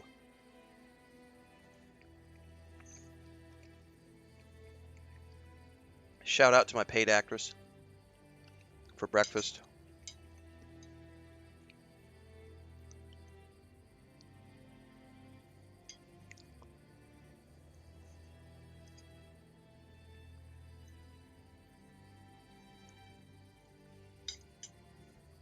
Rock, Yalla. Home. Life. Life needs a home. We want to live. I dream in both English and Spanish. The queen will love. We will all love.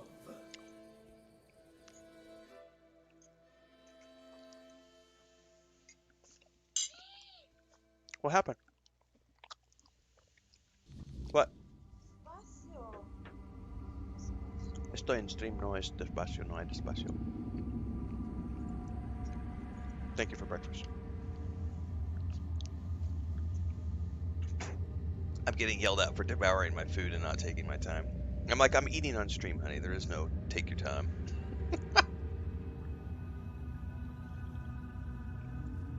Oh yeah, I've played games since I was a kid. the funny thing is like my parents, probably one of the reasons I love games so much is like my parents were very anti-gaming when I was growing up because of their Christian morals. So gaming, I actually got kicked out of my house. So I've told this story before. My grandmother, my mom's mom, bought us a Nintendo Entertainment System in like 87, 88, something like that. And we had, because my grandma used to VHS tape all the Christmas parties. She would record everything. And I told my younger brother, who I work with a lot, he's the one with the cattle ranch. He's 13 years younger than me. And I had told him this story for years. I was like, when grandma bought us a Nintendo Entertainment System, my dad confronted my grandma in front of everyone at the Christmas party, in front of the whole family. I told you not to buy that damn Nintendo for my kids. And she bought it for us anyway. So my parents would lock the Nintendo controllers in the gun safe, and we would only be allowed to take the Nintendo controllers out on Saturdays and Sundays to play video games. And then growing up, we were allowed certain games on the PC. Like my dad had a PC for work, and so I was allowed to do like King's Quest, I think it was King's Quest 6, and like Quest for Glory. But what I would do is I would go buy, with my allowance and stuff, I would go to Babbage's, which was a store that used to exist in the mall, and I would buy other video games, and my mom would approve those video games for the most part. But then I started getting older, and I would go to the store with my friends, and I would buy my own video games, and I would install them on the PC. Well, my parents were a part of the James Dobson cult. And if you don't know what the James Dobson cult is, you could look it up online. The James Dobson cult was part of the Satanic Panic cult of the 80s, which told parents that Dungeons and Dragons was the devil. And so I had bought some Dungeons and Dragons PC games, like Pools of Radiance and Dragonlance, those games it was mid-90s. I was 15. And I knew that my parents didn't like Dungeons and Dragons, so I hid the boxes underneath my bed. So I go to school one day, the same Baptist school that I got kicked out of. I come home from school one day, I'm 15 and a half, and I see a bonfire in the yard, and my mom is visibly throwing things out of the second story window where my bedroom is. My mom is throwing things out of the window onto the bonfire. She had gone searching in our rooms for contraband and found boxes of Dungeons and Dragons video games underneath my bed, along with my Spider-Man comics, my Wolverine comics. I had ElfQuest. ElfQuest had some questionable sexual content in the ElfQuest comics and those graphic novels. And I had like the Venom and Carnage Spider-Man sets and Tales of the Jedi. Anyway, I get home. My mom is burning all my shit on the bonfire. And I get accused by my father of bringing Satan into the home because of the Dungeons and Dragons video games. So, yeah, I got kicked out. I was told that I was bringing Satan into the home and I was no longer welcome, all because of a video game. Because James Dobson brainwashed my parents into believing that Dungeons and Dragons was of the devil. And anyway, I have always loved video games, but when I was out on my own, like the fact that I was able to this day, my dad cannot fathom, and just it really pisses him off that I play. First and foremost, when I started developing video games, he was just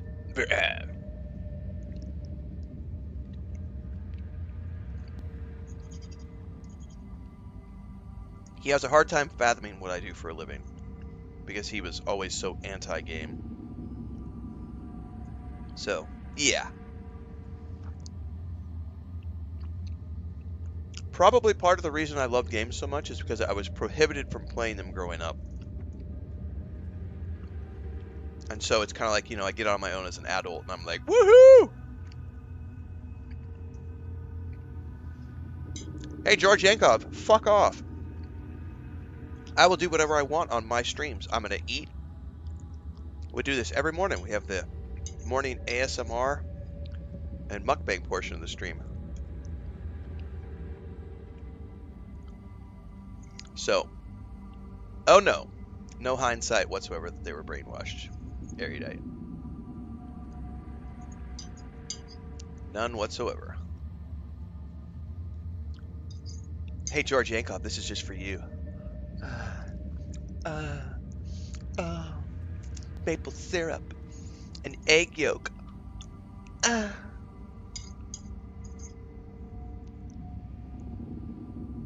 Matter of fact, if I could lick that plate, I would, but that's a big plate. I don't think I can lick that plate.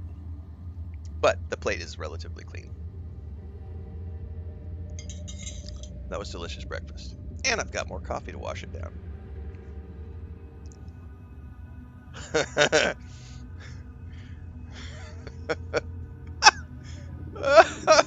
My wife just popped her head and said, don't be a gross. No seas un grosero.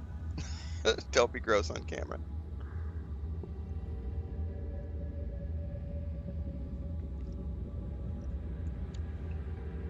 Yeah, I'd say George Yankov must be new here because we eat food all the time on stream. There you go, Double D.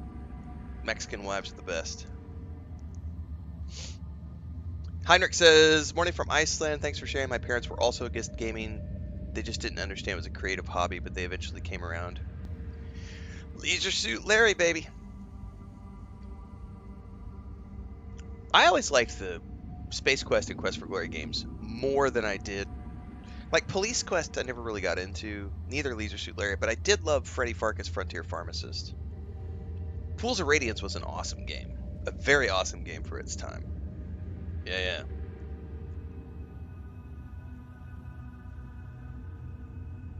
Or they live on energy drinks, Erudite. I do drink a lot of coffee, but I get worried when I see these streamers and all they do is just drink energy drinks. Like, Monkey Island is great.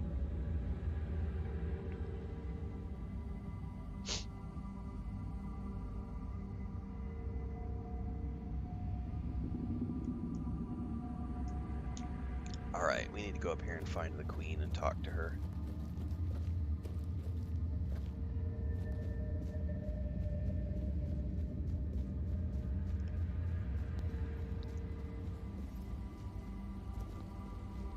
I do enjoy, like, I love Red Bull. Like, I love the flavor of Red Bull.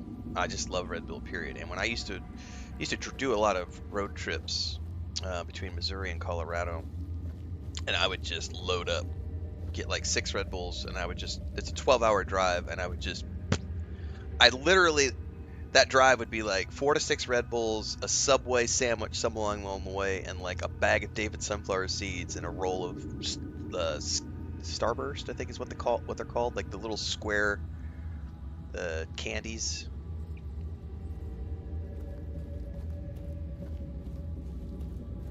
Haven't had those in years.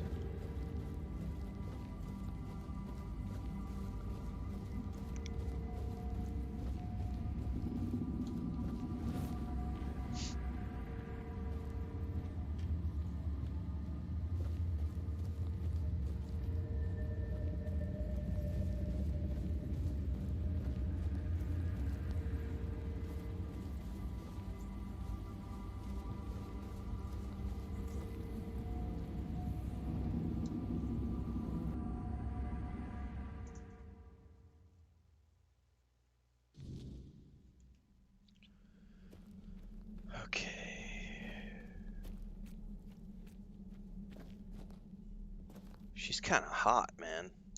My knight, protector, you are here. She's looking for a consort, though. So long for you. Why have you summoned me? This is my home. I need someone to bridge the gap between my home and the world. It's because nobody gives a shit. One pistol. Play the game. Have fun. Nobody gives a shit about the... Oh, they took the performance mode away. No one cares. We're all too busy having fun playing the game. We can't hear the QQ. There is one who betrayed me. Brock. Once he was my consort. My chosen. Yeah, you'll break your teeth that way, Double D. Skittles and ice cream. He was mine. I entrusted him with the hive. With me. and he fled. Left me. Abandoned his queen. Such betrayal is unforgivable. It weakens us. Weakens me. Find him and silence his song. Do this, and I shall reward you. The Hive shall reward you. Now go. End this. It's a small company trying to optimize their game in the best way possible with a small team. And so they've done a very quick and easy fix to try to get the performance for everybody. And that is to tweak the, you can do 4K, 2K, or 1920 by 1010, and each setting has its own levels. So performance mode is literally the 1920 by 1080 mode, which is what I'm playing in. Or you can play in 4K mode. The performance mode is still there. They just took away the lettering that says performance mode, but it's still in the game. It's this myth that, oh my god, they took performance mode away. No, they didn't. They just changed the terminology and they simplified the options for everybody across the board because they are doing what they can as a studio. I have expressed my will, Protector. You must fulfill it, or perish.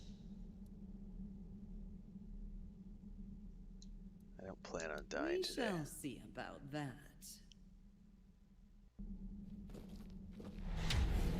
Oh, she wants to kill me.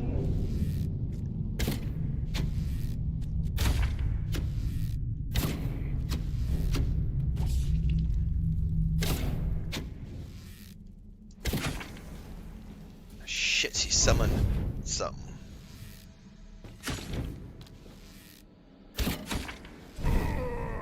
Oh wow, she might be more difficult than I thought.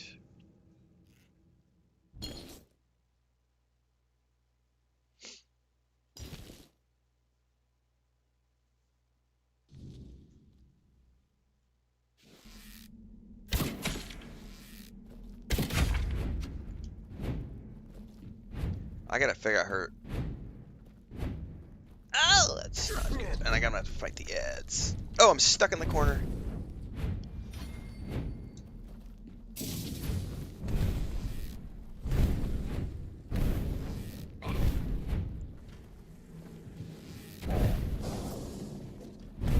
Jesus. Oh, I can't move. Wonder if I could go out and fight her in the wild.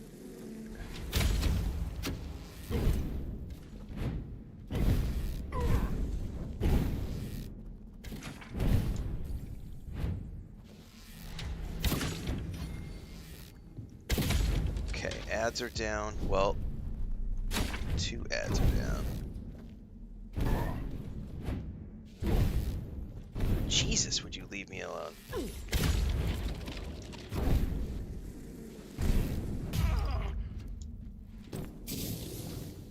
So she keeps summoning ads. I don't think I'm gonna be able to get away with the ads.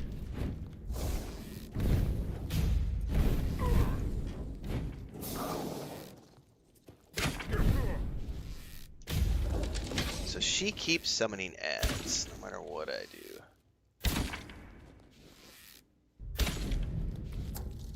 Jesus.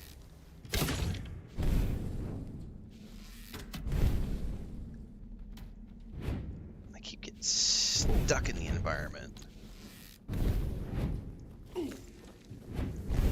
Okay, I am out of everything. She is like way hard, man. Do I have any more poison vials? Oh, I should drink that.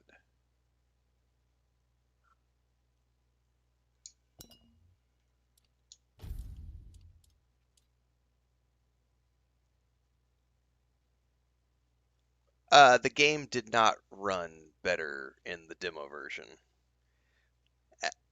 Not for me anyway. The Xbox version, the review copy of the game that I was given by the company to play, the Xbox version of the game did not run that well. The first patch made it run smooth as silk. I have shown this in videos. I have shown this in streams. Now, I can't speak to the people who have 5090 graphics cards and are having issues because those are separate. We've covered those in so many fucking videos over the years about why PC games or PC versions of games have issues. But like, I challenge anyone out there who bitches about performance to go make a fucking video game. Go make a video game, then you are allowed to complain about game performance and the difficulty of patching for millions of different systems and GPU sets and chipsets and drivers and all these different things. Because until you've actually done game dev, which I have, I've launched multiple video games, including an MMORPG.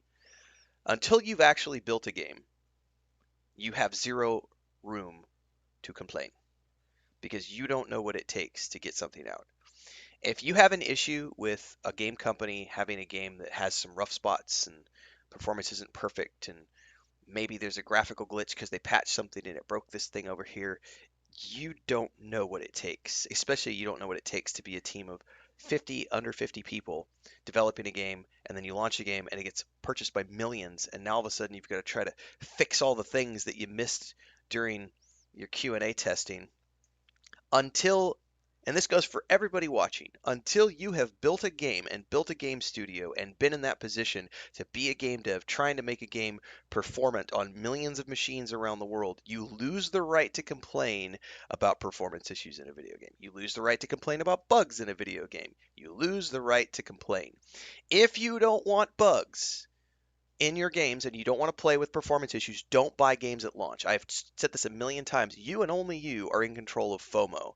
The only people who need to be playing games at launch are people like myself who do this for a living. Everyone else should just wait. If you want to play a game and have it be flawlessly smooth with no bugs and no performance issues and everything else, don't play early access games. Duh, yeah, early access, it's a beta, there's gonna be bugs. And definitely don't play games on day one, because it's gonna be buggy. All games are buggy and cronky at launch, whether it's AAA company. Space Marine 2 had crappy issues for some people at launch. Most recently, Oblivion Remastered. I ran it perfectly. Didn't run great for other people. Dragon Age Veilguard. Ran it perfectly for me, not for other people. Like, all of these games have issues, and I'm ranting right now because I'm tired of this shit cropping up on my videos for this game in particular. All these people crying about performance mode. They took away my performance mode. They took around my performance mode. Ah! No, they didn't. They just refined the 3 different options. The game doesn't work as good as it did in the demo. The demo version of the game is not the full game. What world are we living on where people don't understand these things? Like, a demo version of a game is not the final version of a game. There are so many more things that exist in a game once it goes to live. More zones, more enemies, more quests, more things that are drawing on the GPU and the chipsets and all these different factors.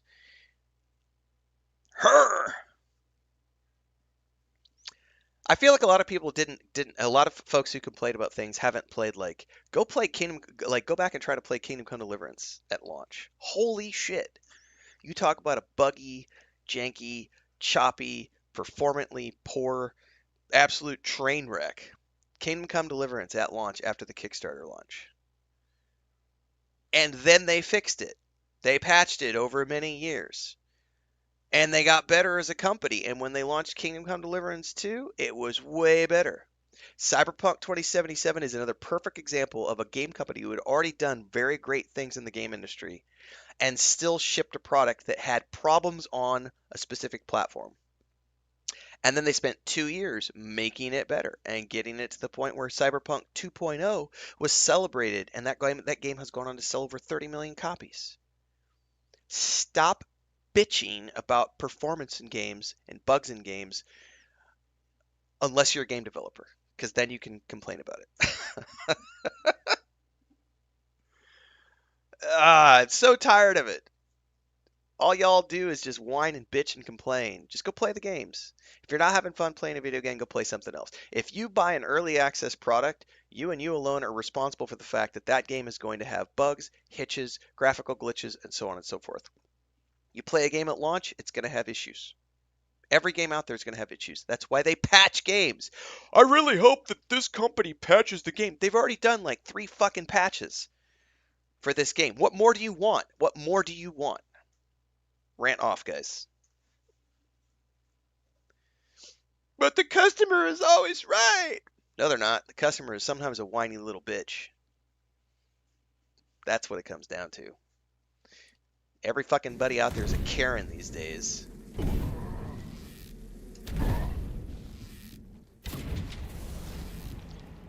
You know, I feel like I'm not even damaging her. I wonder if I can only damage her when the ghosts are down.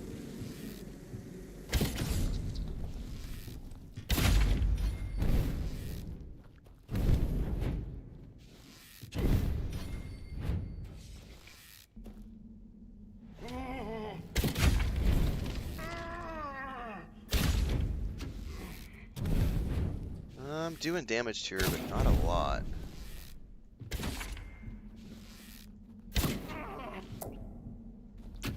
I feel like there may be a mechanic to this fight that I'm missing.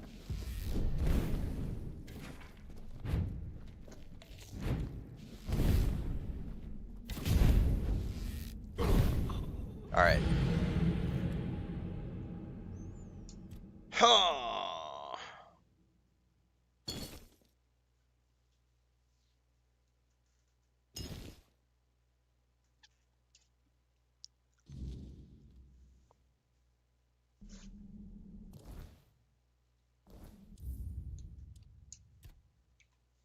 I'm going to put it on story mode, see if that's any easier. Because I feel like either there's just something I'm not understanding about that fight, or could be bugged, you never know.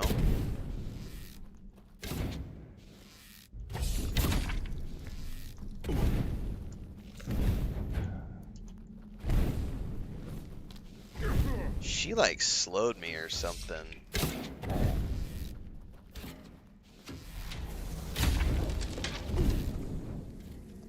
Oh, she's definitely not taking any damage.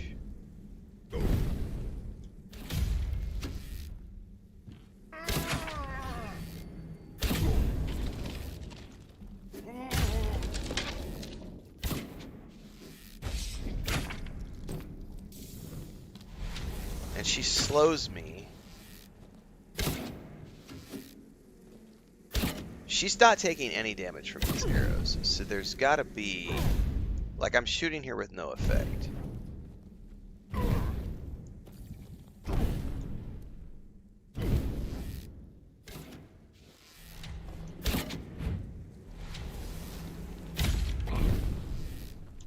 Oh, I wonder if this portal has something to do with anything. I did just put it on story mode.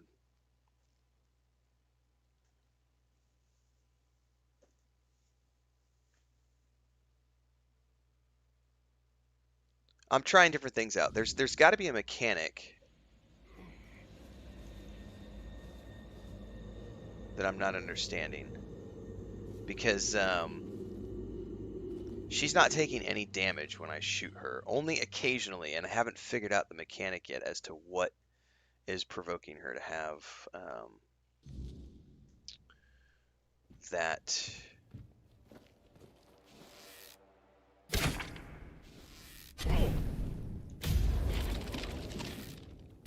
So she takes damage only once. She took damage right then. She took damage again. Not there. Took damage there. But not there. Now she's taking damage. Not every time, though.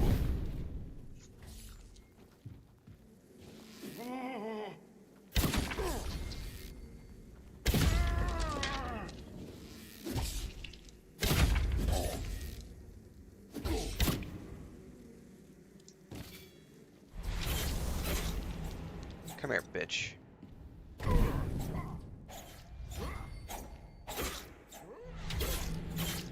I think she just has a boatload of hit points or something. If I'm doing more damage to her with melee, she may be resistant to piercing, maybe. I need to wait for my stamina. Yeah, she's throwing honey and slowing me down. By the way, I'm on story mode right now. I don't really give a shit. I'm like, just whatever, bitch. I've tried you like 4 times. I don't know what the mechanic is, so I'm just gonna slice you down.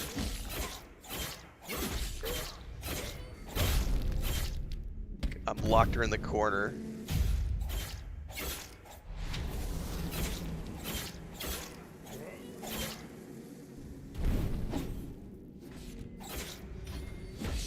I'm getting tons of one-handed skill up points.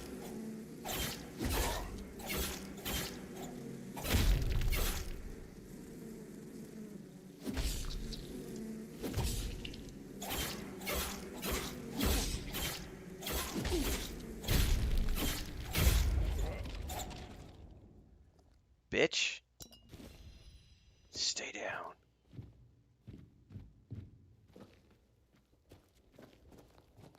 First time I've used my daggers for anything, I think.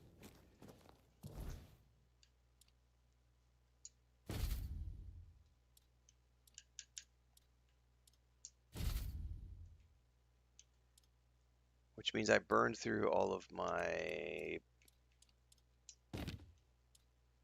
Let's burn through the copper ones.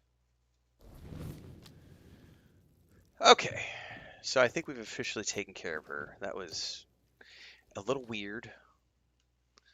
I don't know what the mechanic was to that fight, and I don't care after several deaths.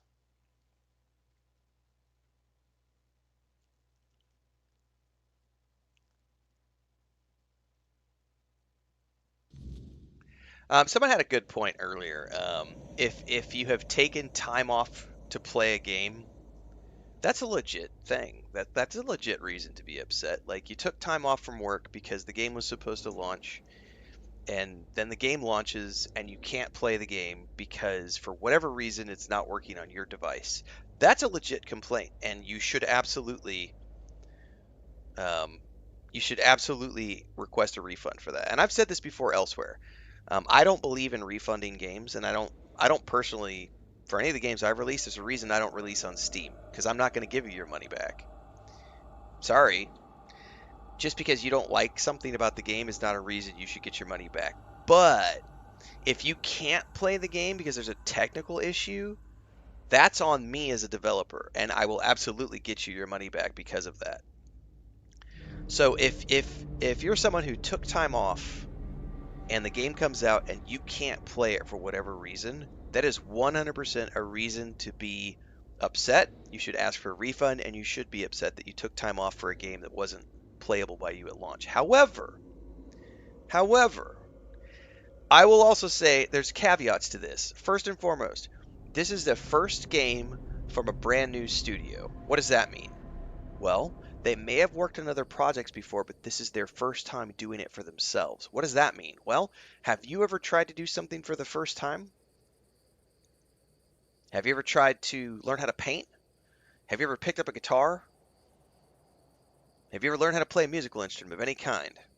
Have you then learned how to play the musical instrument and then tried to write music? Have you then learned how to write music but then tried to produce an album? Have you tried to produce an album and then tried to get that album sold? Have you then tried to go on live tour with that album? What's that? You've never done any of that. Then shut the fuck up. Because all of those things, like, if it's your first time doing something, there's going to be hiccups. You're going to fuck it up. There's going to be errors, there's going to be mistakes, there's going to be hiccups, there's going to be things that impact the finished product.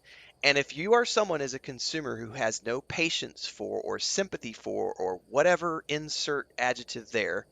Wait, that's not an adjective, that's a verb? Whatever, I don't remember. I can't do nouns, verbs, adjectives, whatever.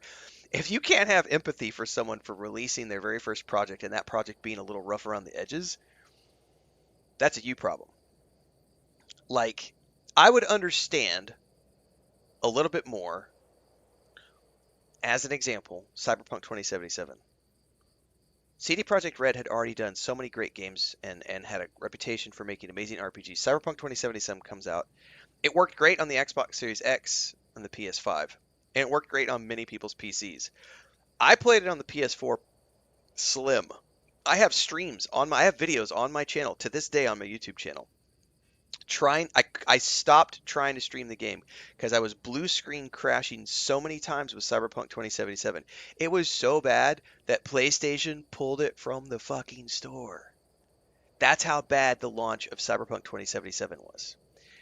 That 100% legitimately deserved repercussions, and they suffered repercussions. They lost stock value. They Their reputation was completely trashed, and they had to work very hard for 2 years to get their reputation back. And to this day, there are still people who will never trust CD Projekt Red for a game ever again.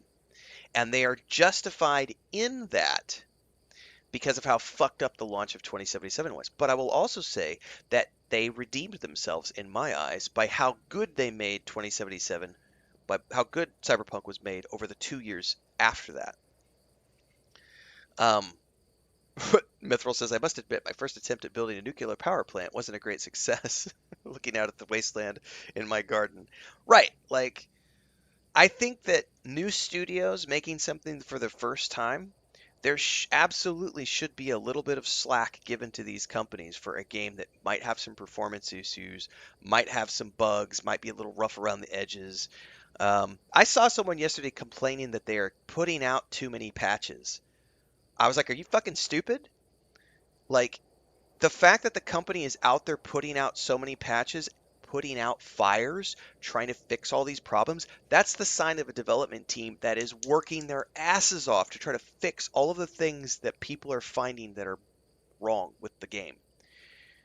The last thing you want is a company that's not doing any patches. You want the company, oh, they've done 3 patches in the past 24 hours. That's fucking ridiculous.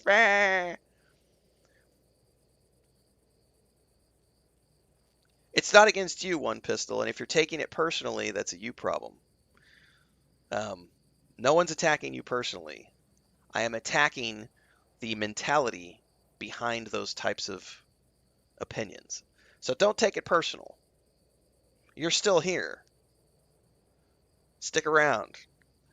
We talk about lots of different things. You're not being attacked personally. We are addressing the commentary, and because there is a lot of stuff on Reddit and in other places happening around this game that is absolutely ridiculous. People just need to take it down a notch. If they're not having fun playing the game, if it's buggy for them right now, give it a couple of days. You know, I'm going to show this off. We showed this off yesterday. I'm going to show it off again really quick. Give me a chance. We're going to go back to town. Give me a second. I want to go back to town and show you guys something. Where am I? We're going to fast travel really quick.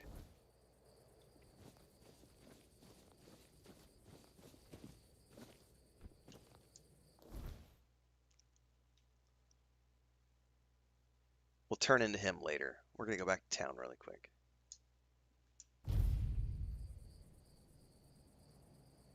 I don't know, Heinrich, because I haven't played it on... speaking of which, I have codes to give away that I still haven't done. I have a PS5 code and a PC code that I could give away to this game. So let me quick save here.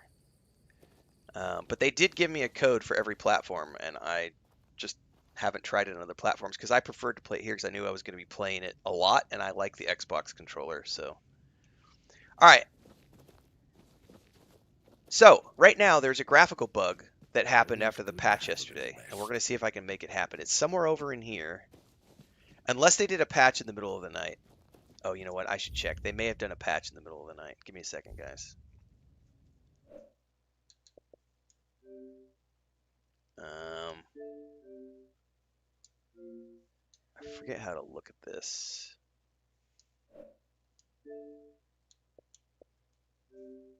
Manage game and add-ons.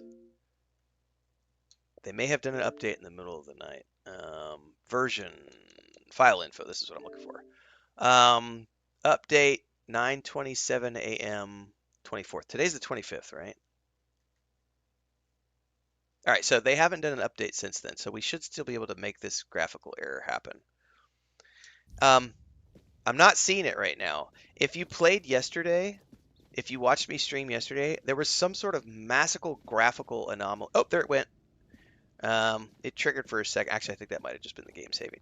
There was something happening here yesterday, for those of you who were watching the stream yesterday, where the game would completely freeze up.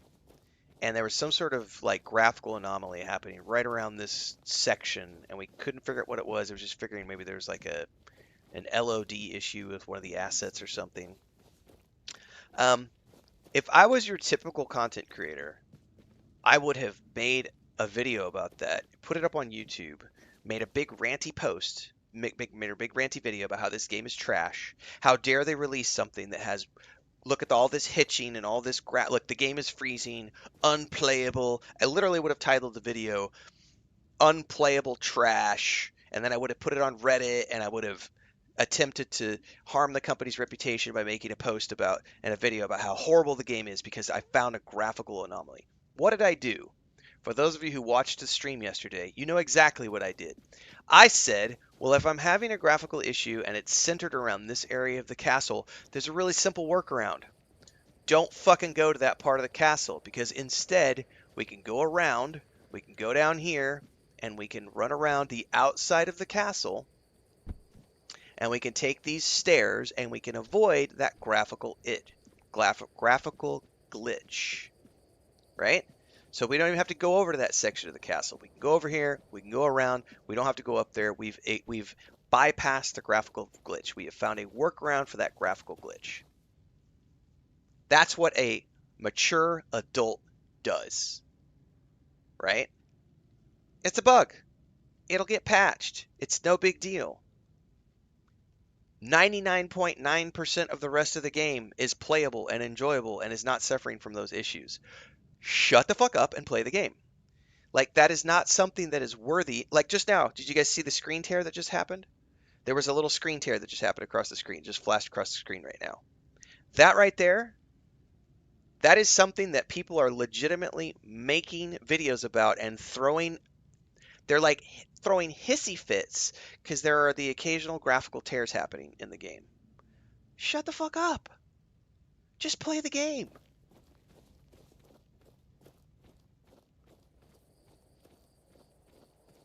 If you haven't built a video game, you have no room to say anything. You have zero right. That's like men who try to tell women what they can or can't do with their bodies. I'm sorry, do you have a womb? Do you have a vagina? No? Shut the fuck up. Like, if you don't, like, shut up. Shut up.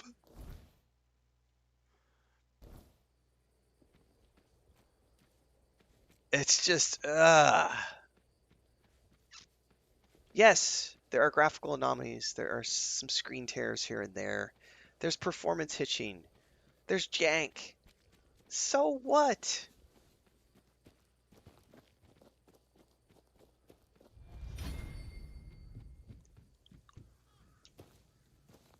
Not good.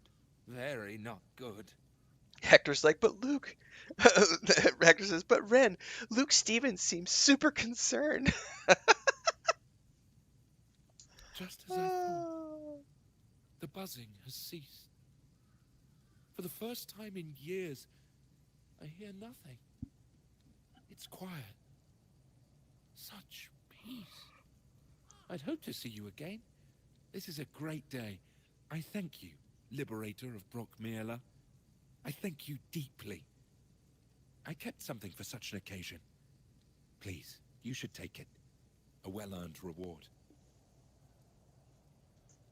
Well, I suppose I'll continue my travels, offering my services wherever they're needed. There is much foul magic in this world, and the weirdness takes many forms. I hope I shall cross paths with somebody I can help. In the meantime, be well, my friend.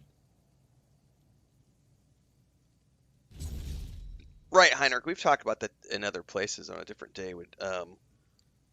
Of like, I can remember buying a game in the 90s in a box on a disc, and that was it. And if the game had a bug in it, oh well, it's shipped, man. Like, there were no patches back in the day. Matter of fact, I cannot remember the name of the game to this day. I remember playing, it was like one of the early 3D first person like fantasy games. It was like an indie game from a company. I wish I could remember the name of it. And it was a buggy hot mess when it launched. Uh, but that was it, and the game faded into obscurity because the company launched the game and it was a buggy hot mess and they never fixed it. It was not possible to fix it. You know, it was like a DVD release or whatever, and it would have cost them so much money to release another DVD with the patch information on it. And so it was one of those things where like it's just not cost it's not we can't do it. It's too expensive for us to patch the game and fix all those issues. And so it just faded into obscurity because they didn't have the budget to fix it. It's like I mean,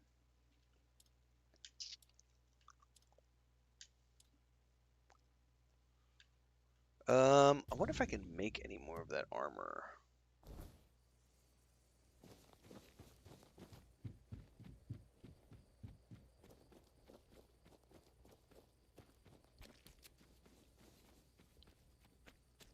It's one of the few quests I have that I could still do.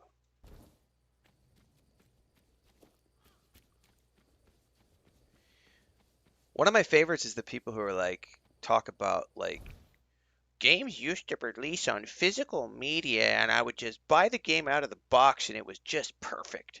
Yeah, back when games were 30 megabytes of information. We haven't played games of that simplicity in decades. Like games today are 60 gigabytes minimum for even smaller games. Like you're not getting a 60 gigabyte game with millions of lines of code in it that's going to launch flawlessly. It's just not going to happen. There are going to be issues for somebody somewhere. Um, it's not possible to ship a game that is that big and that complex without it having some sort of issue somewhere for someone. And then to fix those issues, it's going to be a gigabytes size patch file. It's not possible to create a disk to then ship out because the cost of creating a disk and shipping a physical box and a physical all this stuff, like that's not feasible. Like companies don't have those types of budgets. But oh, those basement dwellers who want, the Karens of the internet. I demand satisfaction.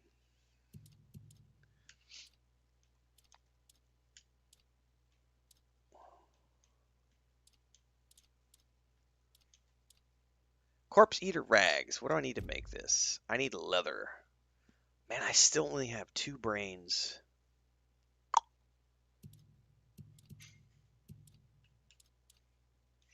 I think I just need to make 1 leather.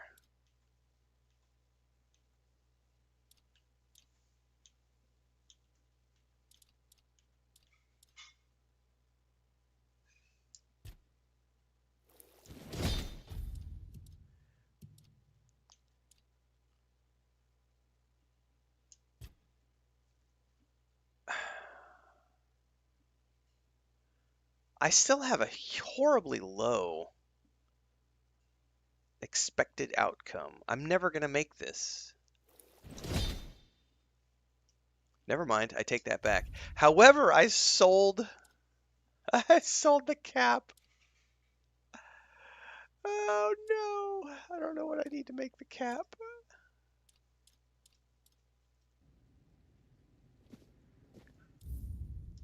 Sometimes. Corpse Eater cap. Nice to just sit and think. I know I sold the cap. I wonder if I could buy it back from him or if it's too far back in the buyback area. No, that's the Revenant's cowl. It's this thing right here, Corpse Eater cap. Oh, I just need 3 leathers. Okay, maybe I can do this.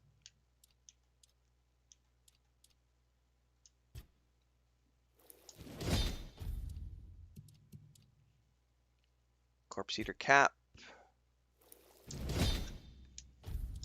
That's a quest completion. Show the armor to Obsrith. Yay! I made the armor based on your notes. Well, now, that's not half bad. Not half bad at all. Solid work, and you didn't skimp on the details. You've nailed the basics. So how about we try something a bit fancier, huh? Oh, we have more things. What's the next thing he wants me to make? Oi, friend. You went and made armor based on the Armor's Almanac, didn't you? I did. I should have warned you. That's a terrible idea. Those books are the biggest load of crap I've ever come across. And I've talked to Rolf when he's had a few too many.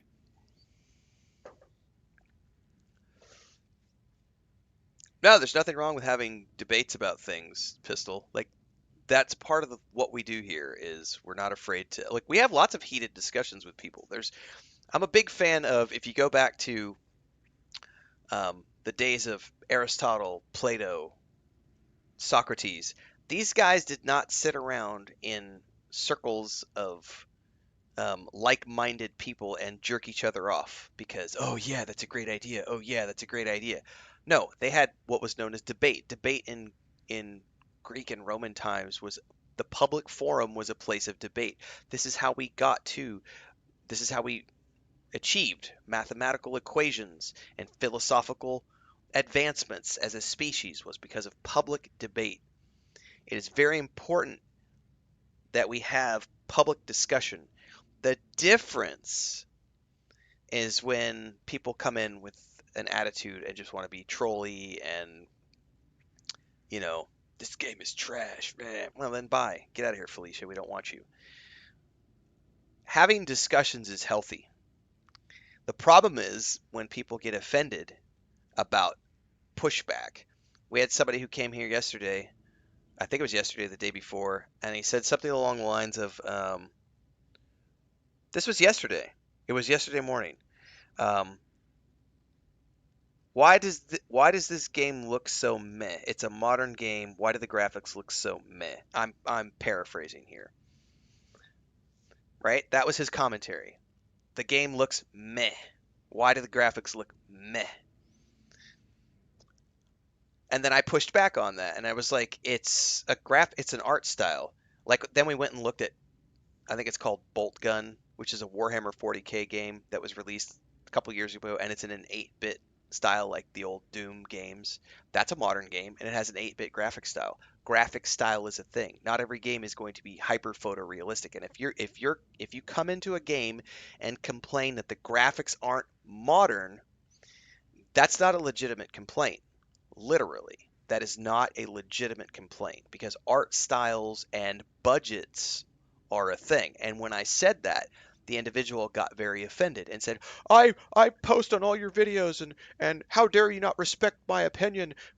No, I'm sorry. You came at this discussion from a place of ignorance and you brought trash into my nice, clean dining area. No, I don't have to accept that bullshit.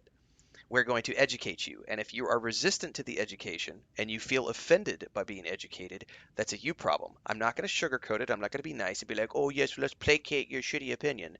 Because that's all it is an opinion. We're going to talk about it from the point of factual evidence.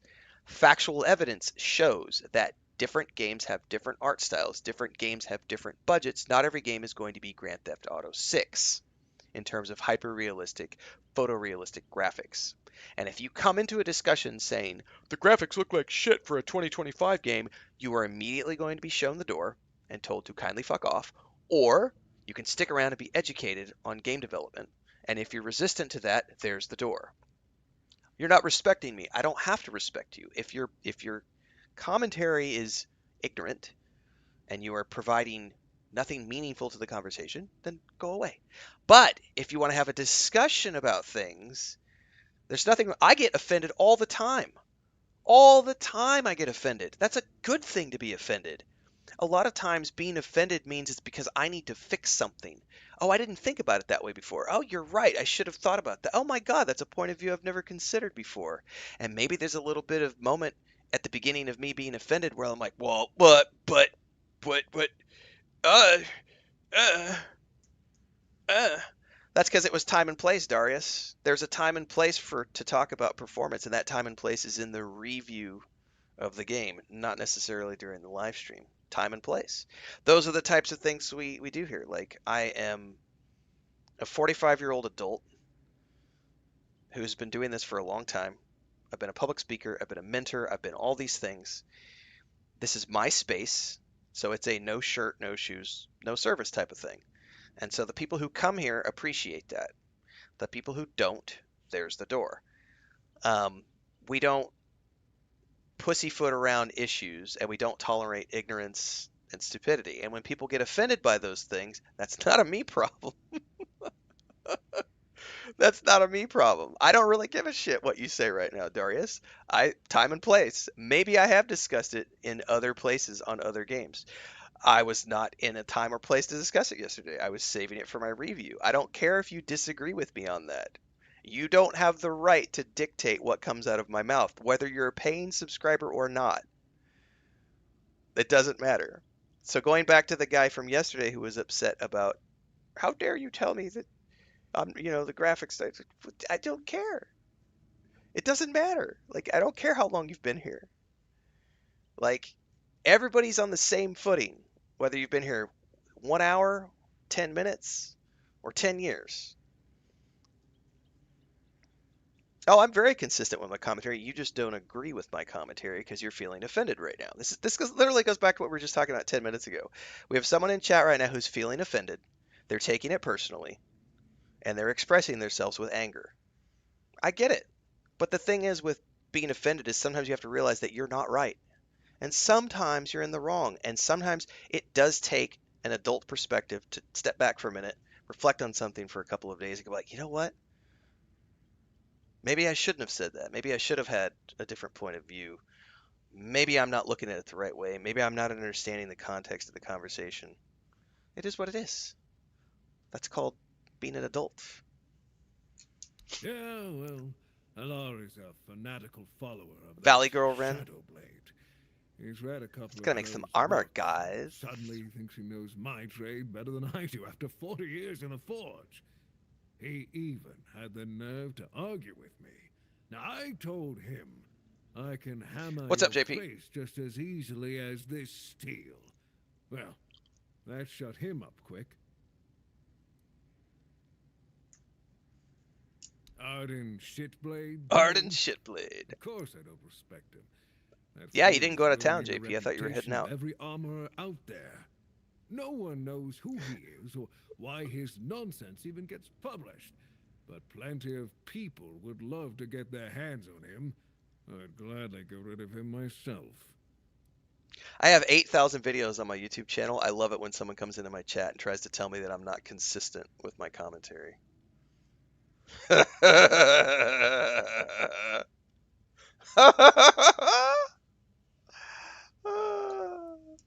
You don't get it. Oh, you got These up early, books, JP? they are Nice. dangerous. FW says it's too early to have mental crash outs in the Somebody comments. reads Legit. that nonsense, makes armor, and then heads out into the world. What do you think will happen? They sure as hell won't become a knight of the round table. First Grindelow they come across will punch right through that garbage armor. That's right. That is dangerous. Ooh, yeah, I like this answer. The person who believes everything they read is the real problem. And you don't think the one writing this nonsense, testing people's faith, is at fault? Because I sure do. To me, that Shadowblade is dangerous, and someone needs to put an end to it. Well, if you could find him, knock some sense into his empty head, and cut off his hands, so he'd never write another book. I would cover you in gold. Then I'll start searching. Thank you. You'll not only make this old smith happy, but the entire guild will be grateful. Okay. So, I think I got a new quest to make some new, festering armor. If it takes more monster parts, I'm not going to do this quest.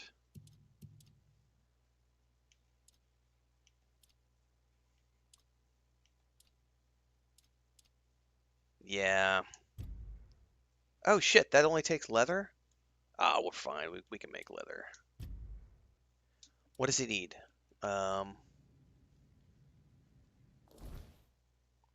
Festering chest guard, a festering helm. I will absolutely be playing Light No Fire when it comes out. Okay, let's make some.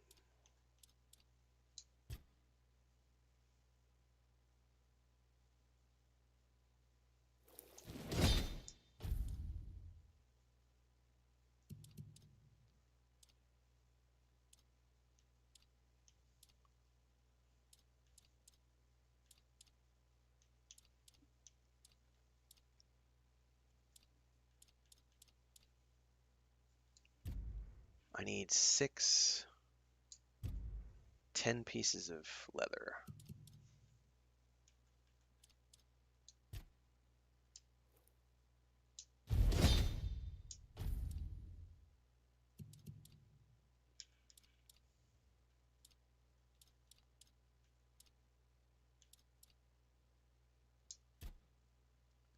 Here we go. Chest guard and helm.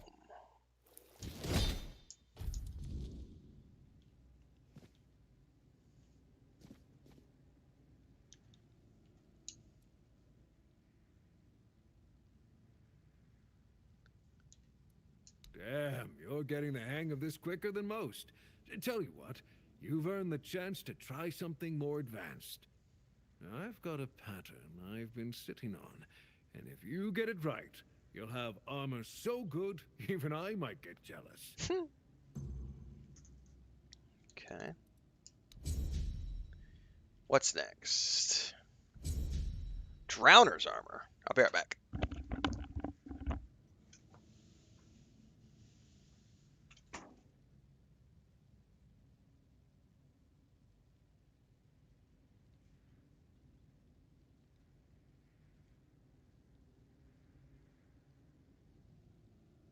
Always good to have a little rest.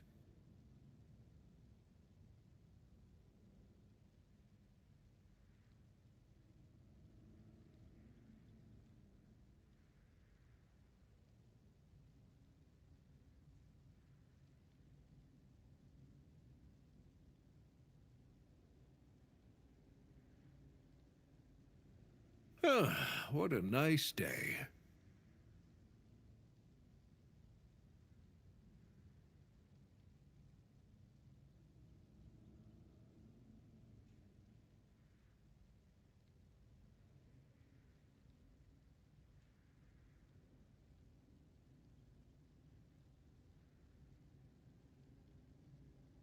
Always good to have a little rest.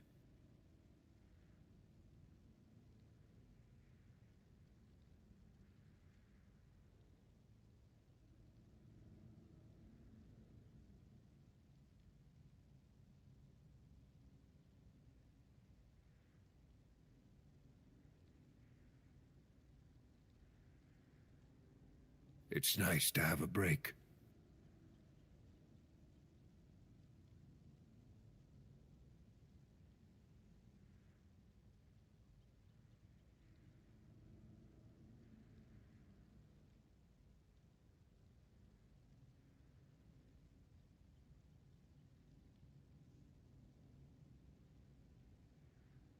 Just another peaceful moment.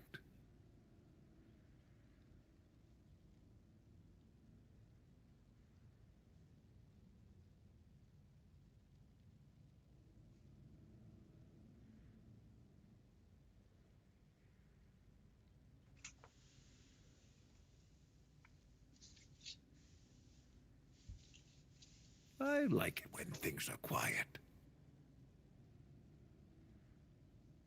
Nice to see you.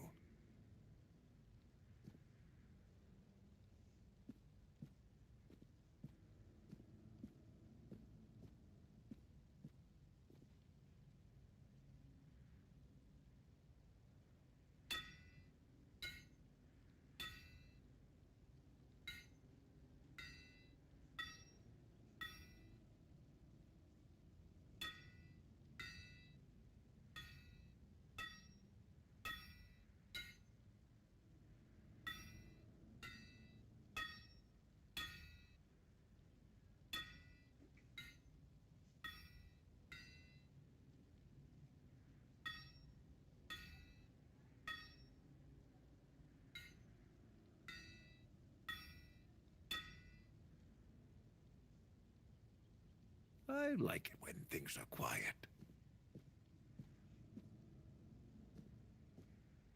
Always a pleasure to see you.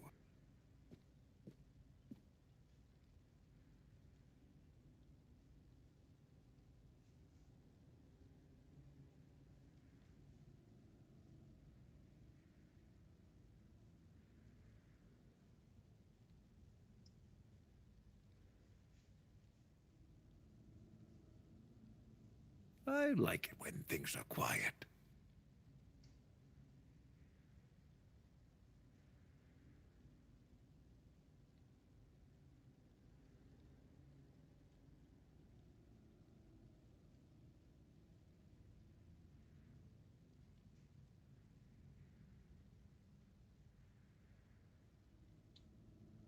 Sometimes it's nice to just sit and think.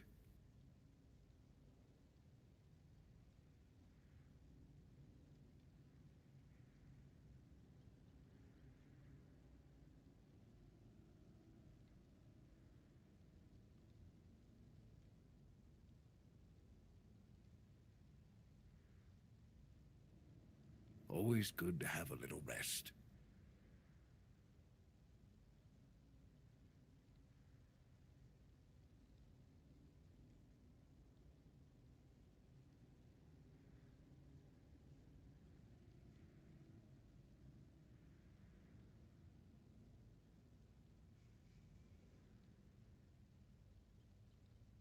I like it when things are quiet.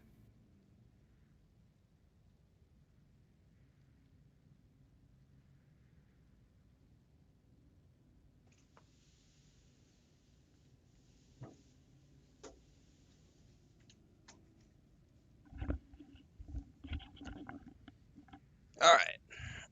Yeah, I got some steak thawing out and Sometimes it's stuff. nice to just sit and think.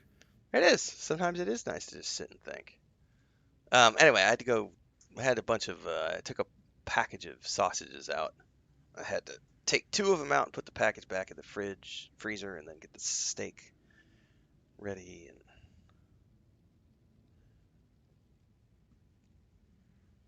all right, Sometimes it's nice to just flayed sit drowners, and think. carapace.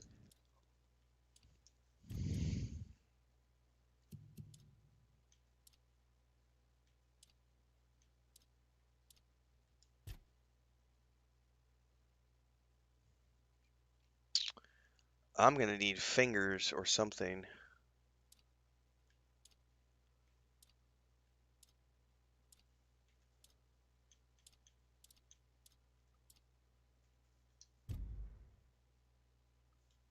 What is that?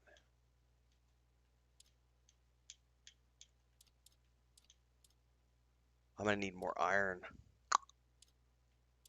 Well, let's make this because I can. I failed the craft. Well, fuck you.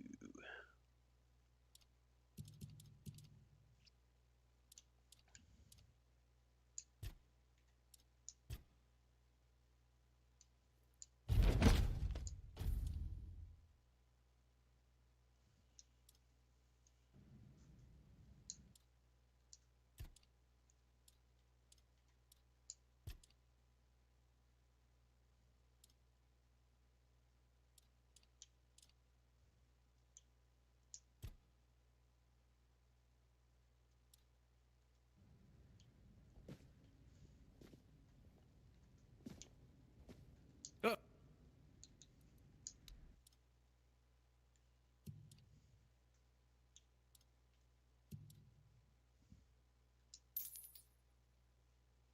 Hitting a target poisons them. That's like a dagger. Yeah, I'm happier with my daggers.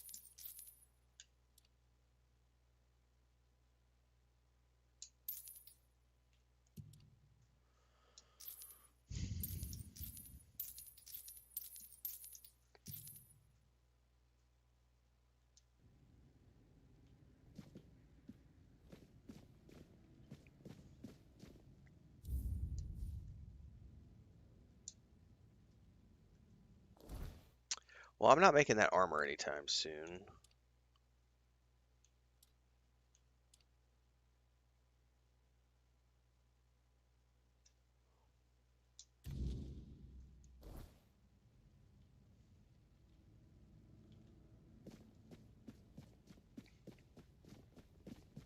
Is that somebody up on the ramparts? How do I get up there?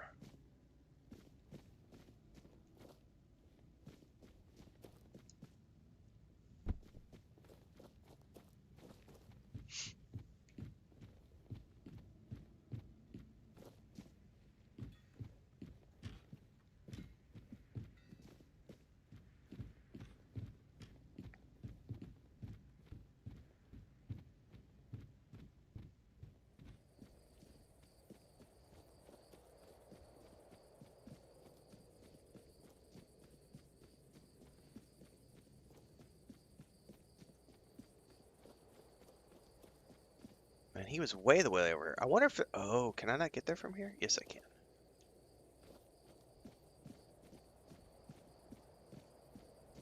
Captain Brendan back? And with Dalriata? I suppose he has his reasons. Must be some strategy in it, right? Will there be a Hogwarts Legacy live today or tomorrow? Not today. I'm only doing one stream a day on Sundays right now. And I think... I was talking to Chris last night. I'm debating starting to take one day a week off. If I do, it's going to be Mondays. So, we'll see. But at the moment, I've got more videos coming out today of Hogwarts Legacy. I've got 30-minute episodes coming out from some of the past streams, so I've still got a couple more streams to cut down and publish as episodes. Excuse me. So there will be more episodes coming out on YouTube today. I'm probably,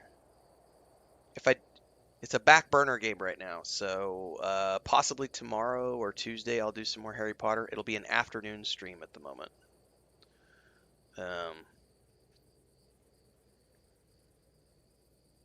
We'll see.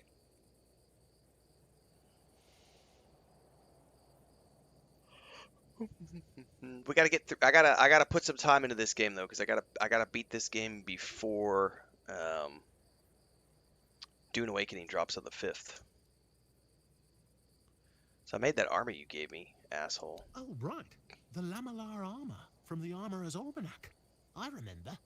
So how did it turn out? It's shit. That's impossible. You must have made a mistake. I'm sure it wouldn't have turned out like that if you had followed Arden's instructions properly. Yeah, do you know where I can find Arden? Depends. Why do you ask?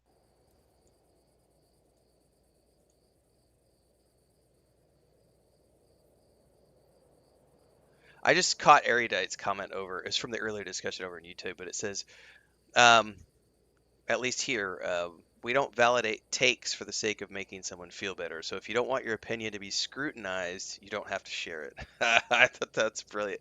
Yeah, the moment you open your mouth about something, you're making it open to being scrutinized, criticized, commented on. Yeah, for sure. How do I pick which comments to answer to? It just depends on the stream. When there's a super busy chat, I'm scanning Streamlabs and I'm just looking at things that look like to be interesting things to answer. I think we have, like right now we have 56 people on YouTube and looks like 18 on Twitch. Oh, now it says 12. Oh, now it says 15. So let's say there's 15 people on Twitch right now and 55 people on. You see, we've got 70 people between the two streams. Generally speaking, 80 is about like the cap of like I can't keep up when there's more than 80 people watching is when I can't keep up. Like definitely when there's 100 people plus watching the two streams, I can't keep up with chat. That's true. I always wondered what he looks like and what he's like in person. He must be an amazing conversationalist. Though I doubt I'll ever get to leave this place. If you manage to track him down, you have to tell me about it. Because I know where to find him. The almanac isn't printed by Arden himself, but in Timberwall, based on his manuscripts. In the first editions, they accidentally included not only Arden's name and pen name, but also his place of residence. I paid a good sum to get a copy, but here it is. Thank you very much. No problem. I'll lend you this copy. But don't forget to get it signed. Get it signed. Someone asked, what's the rating on this game? You can check out my discussion on my thoughts about the game at the top of the Twitch and top of the YouTube chat. There is a pinned post giving my thoughts on the game that was published yesterday, I think, morning, right after the stream. Feel free to watch that, or if you've already seen it, awesome, share it out. If you haven't seen it, you don't have time to watch it now, you can check it out later on, bookmark it.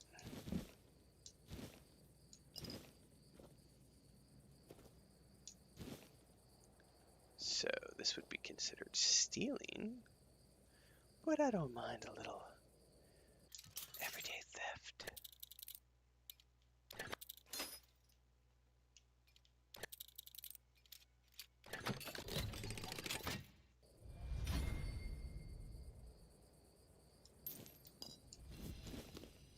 Leather boots of roots. What are those?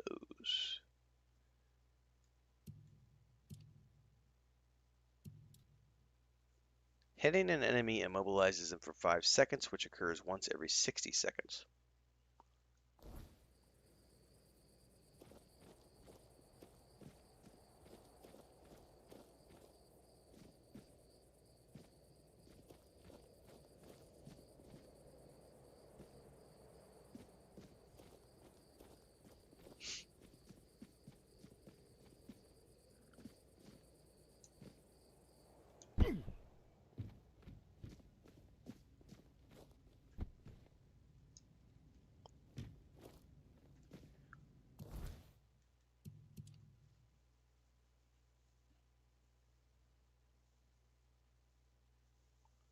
He's in Quinacht, which is where?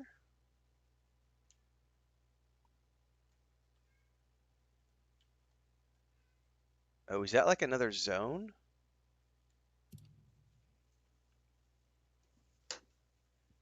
Hang on.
Gotta play musical cats a little bit. Alright, I'm assuming that's like the next zone over.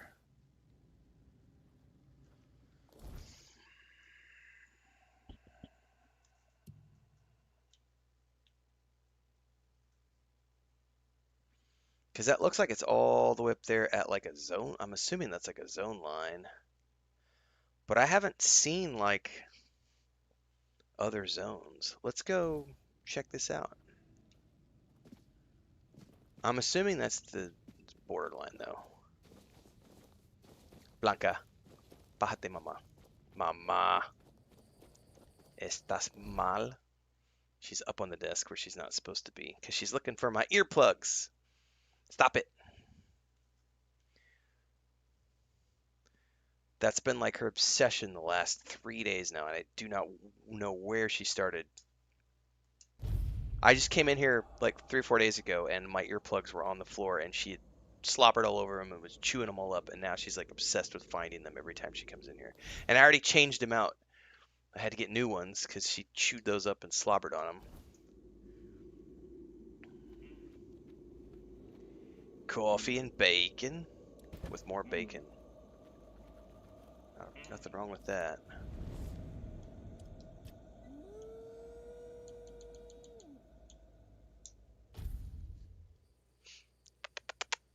Come here. Stop it.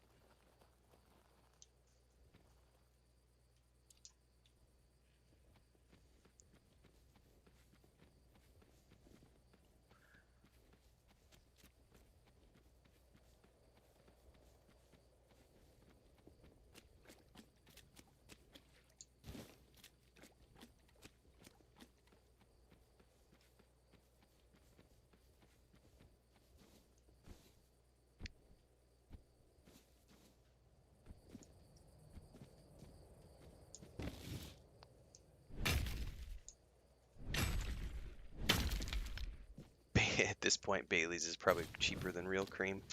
Things are getting expensive. What are you doing, you little monster? Get out.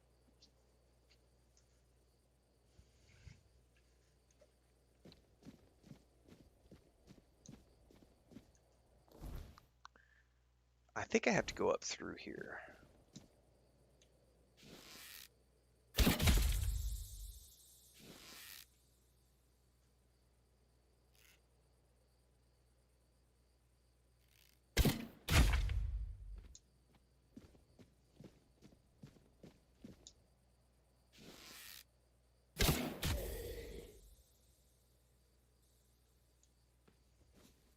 I think there was a fourth up in here somewhere. Speaking of which,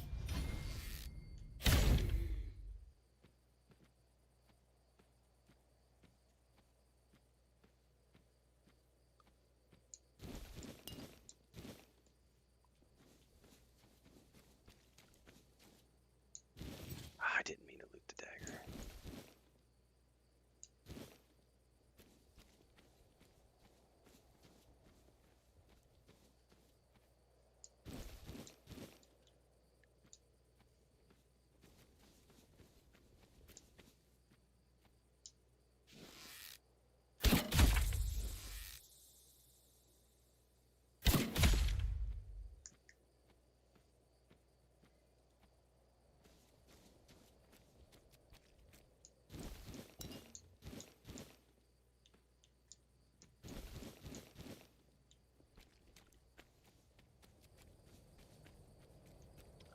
By the way, I never have found out how to chop down trees. Like I have found iron nodes that I can mine.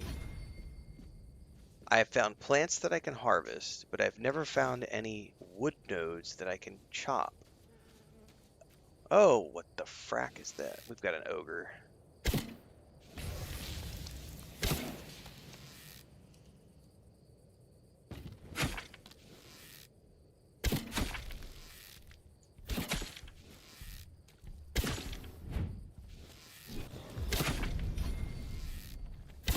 Suddenly I'm using my cold arrows again, which means I must be out of my regular arrows.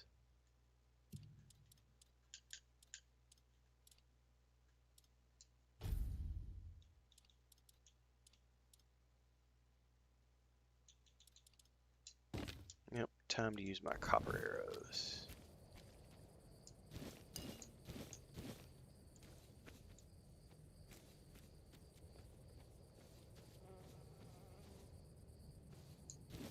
Hot goo, baby. I'll give you some for free.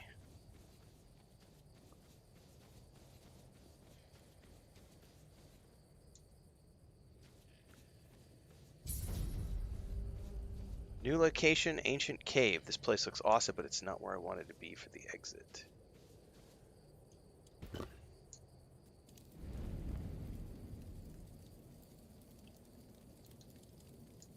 Yeah, this game does have a ton of content. I'm gonna put another point in Dex, I think. I don't know. I maybe should put another point in Strength just in case I come across another bow. I may regret that later, but I have another Origin potion if I need it. I think we can go bow.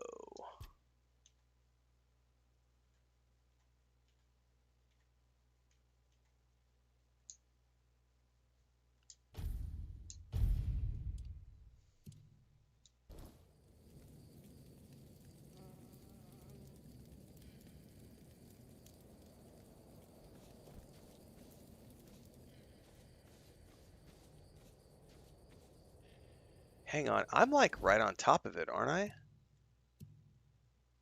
No, I am not. I'm a long way away. Holy crap, how do we get up there?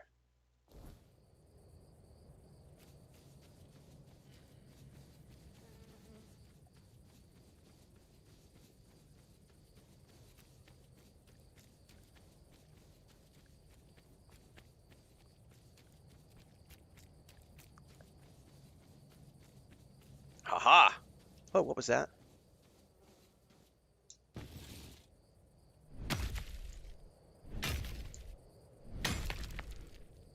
That, my friends, was meteorite. There's also a couple of iron nodes over here.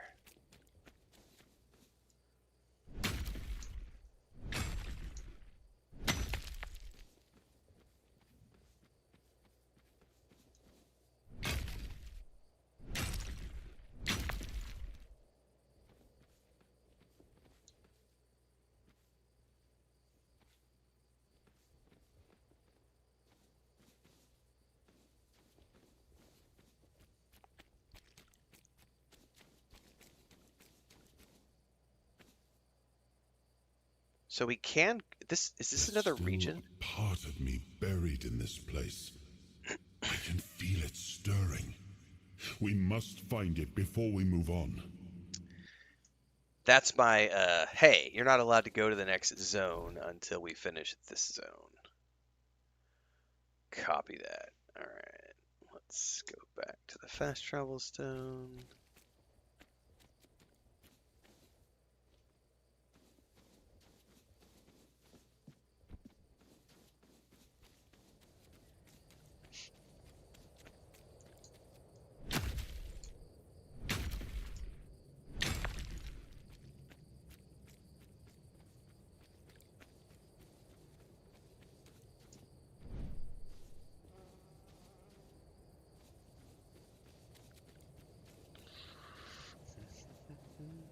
Pretty sure we just need to do the main quest now.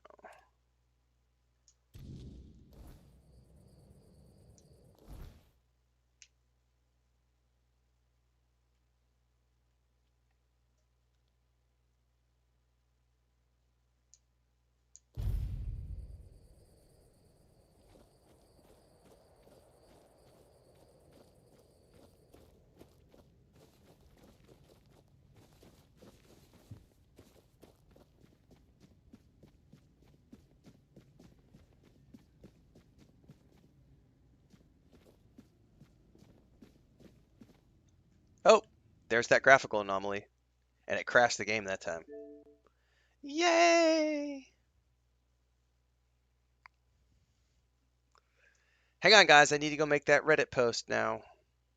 That one we were talking about earlier. I gotta go make a ranty, bitchy post about how the game is trash because it crashed with the Xbox and how the company failed and they don't know how to patch and they shouldn't be allowed to make games and they should never work in the game industry again.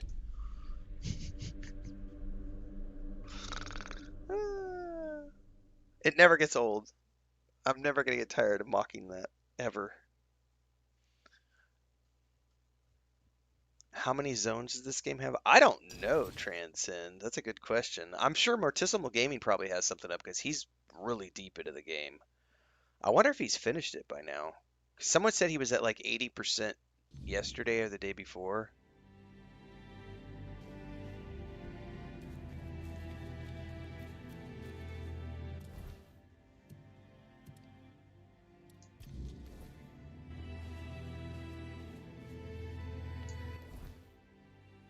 But I know he was putting in a lot of hours onto the pre-release version of the game. I only put 90 minutes in before the game launched.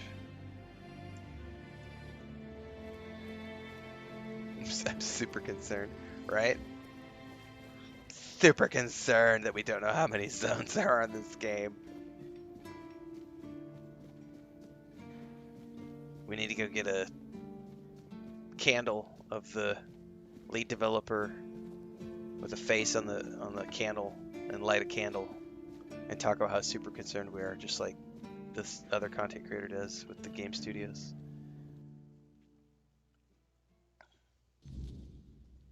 If you know, you know, kids.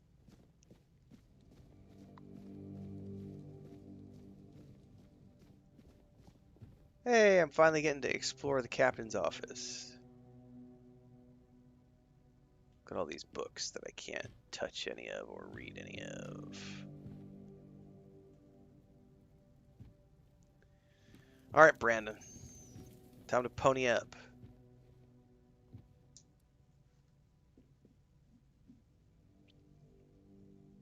I've done everything you asked of me. It's my turn. An honest matter. What do you need? I'm here for Excalibur. Ah, right. See, the problem with Excalibur, or indeed any of King Arthur's blades, is that you need to prove you're worthy of wielding it. How are you supposed to do that? Hell knows. But if the pin that secured your entry to the horns has led you here, I think I know what the one who gave it to you might have been thinking. Okay. You see, there are many different legends. According to one of them, there are a few places on Avalon where you can prove yourself worthy, whatever that means. And one of those places, as you can probably guess, is nearby.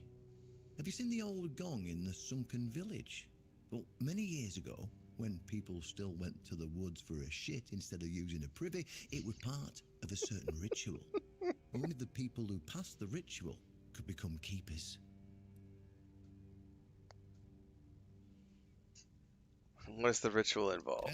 None of the living keepers were recruited that way, so we don't really know what happens during the ritual. That's why Galahad now appoints keepers and the captain chooses them. That's the other benefit too, JK, of Baldur's Gate 3 doing, was it 3 years of early access, 2 years of early access? If you wake up, I mean, when you wake up again in the morning.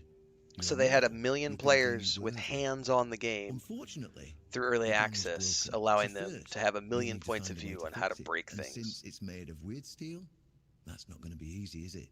Fortunately, Oshbrit should be able to help you. A little bird told me he likes to play with weird steel when nobody's looking. But when it launched, Act 1 was great. Act 2 and Act 3 were still a little bit buggy.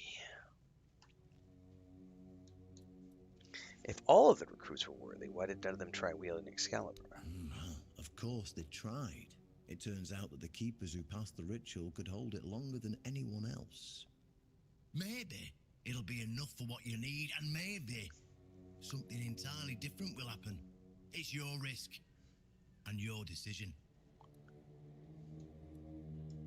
Then you'll have to find someone smarter than me, because I already told you everything I know. So if I wake up? Well, I'm not going to lie. From what I've heard, many people never woke up. They fell into eternal slumber, so that's why we abandoned the tradition. And those who woke up were changed, and none of them ever wanted to say exactly what happened there. Go, and may the southern wind be in your favor.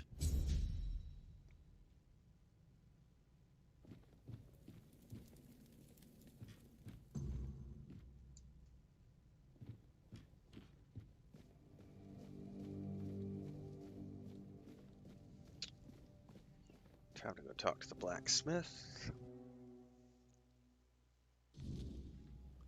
I'm super concerned about the fate of gaming.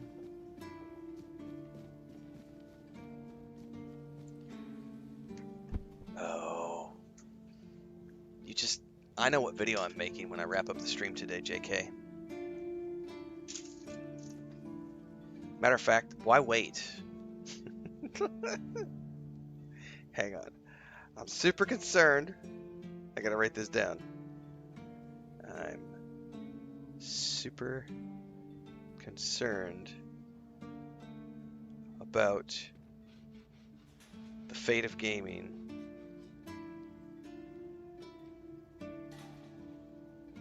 after playing Tainted Grail. Hang on, I don't know if I'll be able to put that all into the YouTube titling because you get 100 characters. But that's the video I'm gonna record at the end of this. When I wrap up the stream today, I'm gonna immediately go and I'm gonna record that video and then publish that on YouTube. I'm super concerned about the fate of gaming after playing Tainted Grail. Or just saying after playing this RPG. It'll be after this RPG. And it'll have like the Tainted Grail logo. That'll probably be what I have to do because I'll have the 100 character limits. Thank you for that, JK.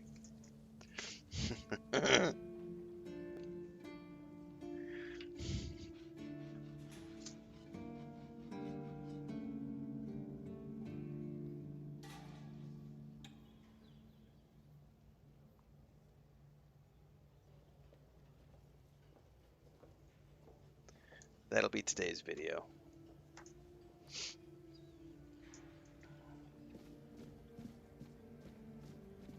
Sometimes Oh yeah, it's nice we'll do some reverse rage bait sit today. And think.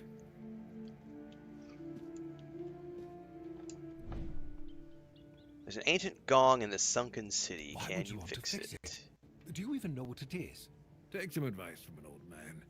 If there's a giant, ancient statue that somebody tried to turn to dust, they must have had a good reason for it.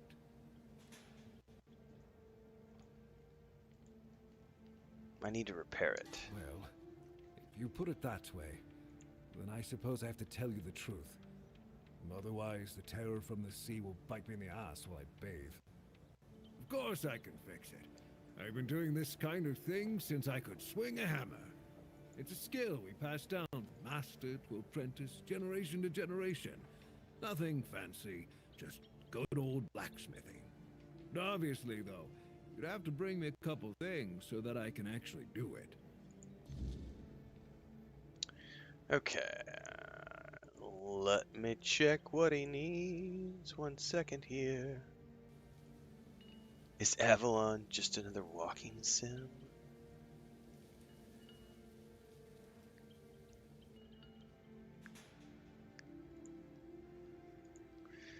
Alright.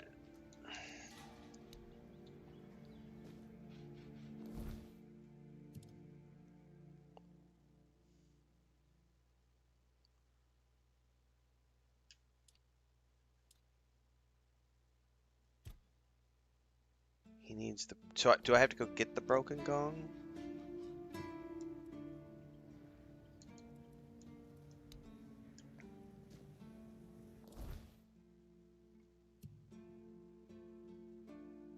I do.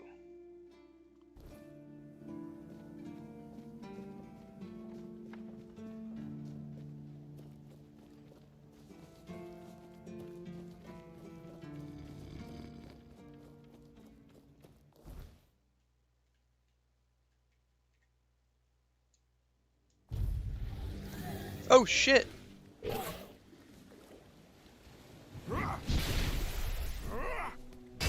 Pickaxe your ass down. I don't have my bow yet.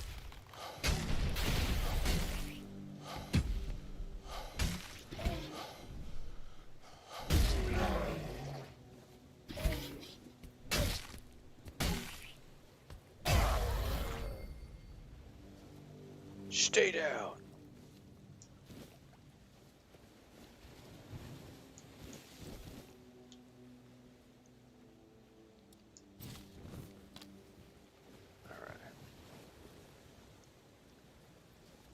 We are going over here to get a gong from somewhere.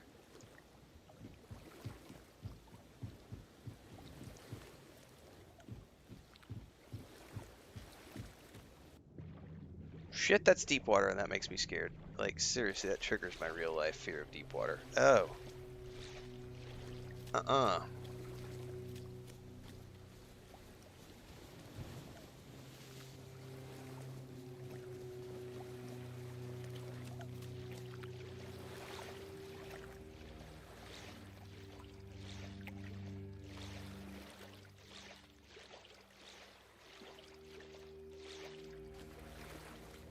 Oh, that's just a shrine.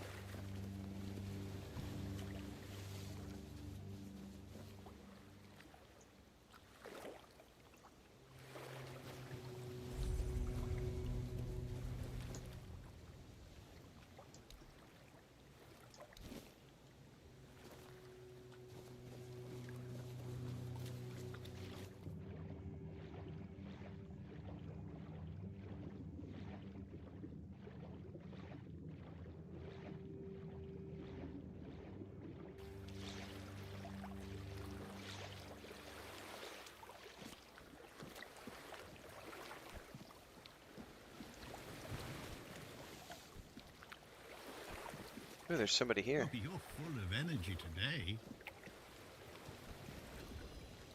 Hey there, yeah? Oh, a wanderer in the sunken village. You must be lost. Back in the day, you just needed to look at the stars and you'd know where you were going. Now, even they are misplaced. So the monsters here don't attack you? Monsters? I think you misunderstand. I don't see any monsters here, only lost villagers, still clinging to their home. It's sad, but as you can see, not much depends on us. The world just keeps on happening, and you happen along with it. They were given some time which they've tried to use as much as they could, that's all. I'm glad they allow me to stay here despite what happened. I like this place. You're not afraid of it? It's the cycle of life. There's nothing to be afraid of. If you're afraid, it means you're struggling with something too much, my friend. Sometimes you just need to sit and look. Watch everything turn. Before you go, I would like to ask you one thing. Who are you? Just myself. I understand. I see you. I hear you. And I have a feeling that you will find what you're looking for. You can come keep me company whenever you want.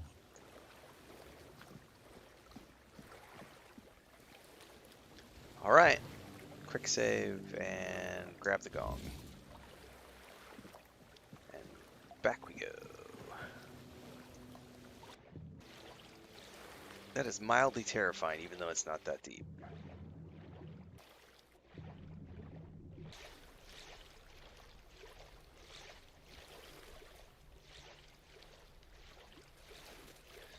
I will key off of something I saw scroll by in chat a minute ago. I don't know who typed it, but something along the lines of games like this will make AAA game studios get tired of losing money.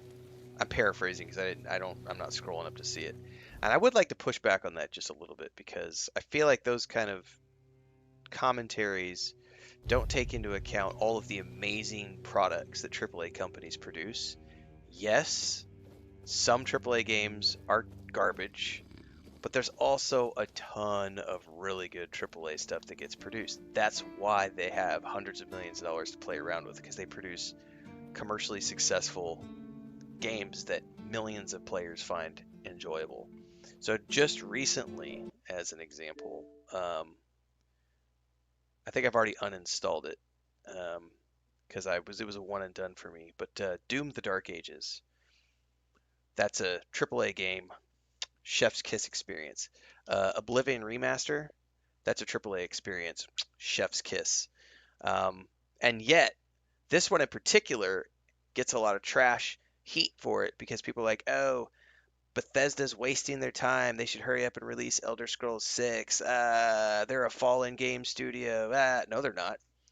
Starfield was their most commercially successful game of all time, despite the fact that some people didn't like Starfield. This game came out of the gate and did like 4 million copies immediately with the remaster, bringing millions of new players to the franchise who had never played it before. And Bethesda didn't actually do the remaster. That was another studio who did that. AAA still produces tons of great games.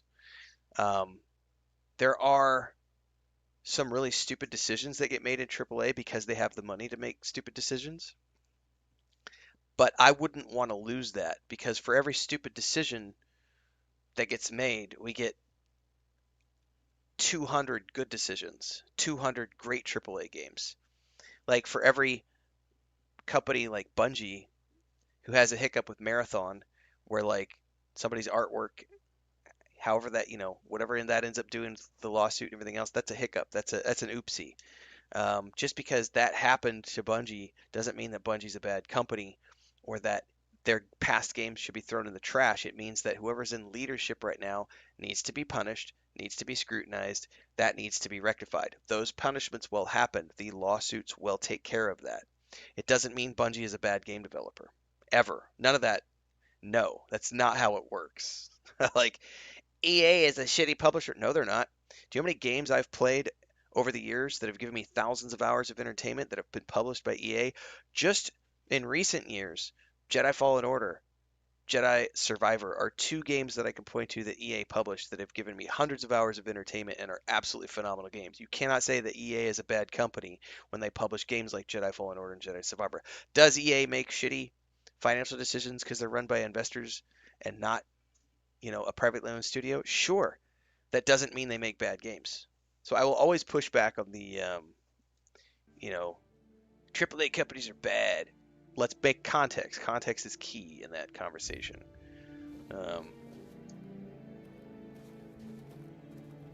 Because trust me, AA and indie companies are not the savior of the world. There are a lot of shitty indie games that get made every year. There are more shitty indie games that get made every year than shitty AAA games. Let's just put it that way. And if you don't know what I'm talking about, just go get a Steam account. Or better yet, do what I do for a living, and you're going to get pitched 30 to 50 games every single day from little indie studios that are 1-person, 2-person, 3-person teams, and the games are absolute hot garbage. Absolute hot garbage, but yet I get pitched hundreds of games every single month that are absolute shit that I would never touch or play. But they get pushed out on Steam because people can self-publish. It's no different than Amazon. Do you know how many shitty self-published books there are? Because anybody can just put shit in a PDF and put it up on Amazon. Indie is not the savior that some people think it is. There are some creams of the crop that rise to the top, like this game. Oh, we just had the graphic bug. It may crash. There it goes. It's that corner. It's that corner of the castle. That's why I saved before we ran in here, because I was suspecting that there's something going on there for sure.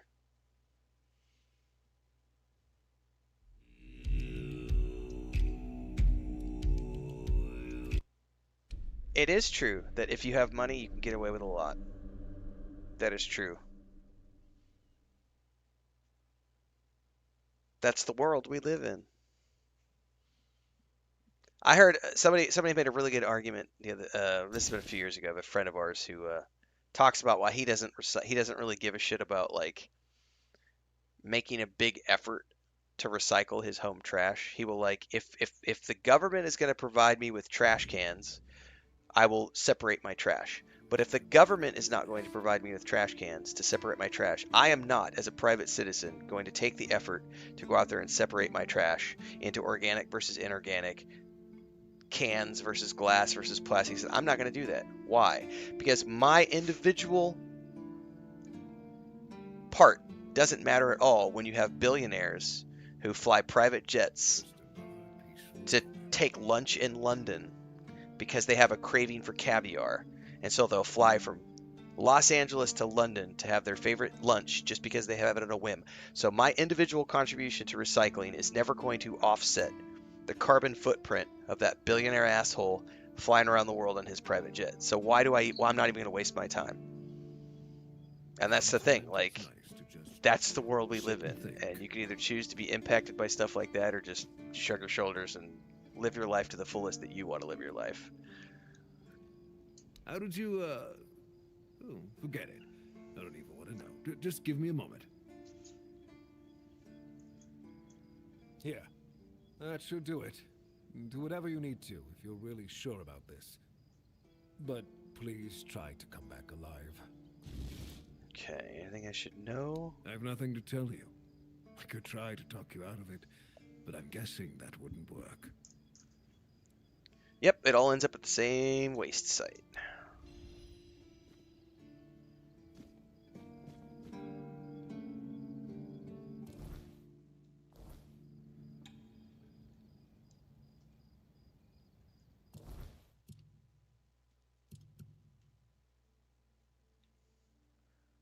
We gotta take it back. Okay.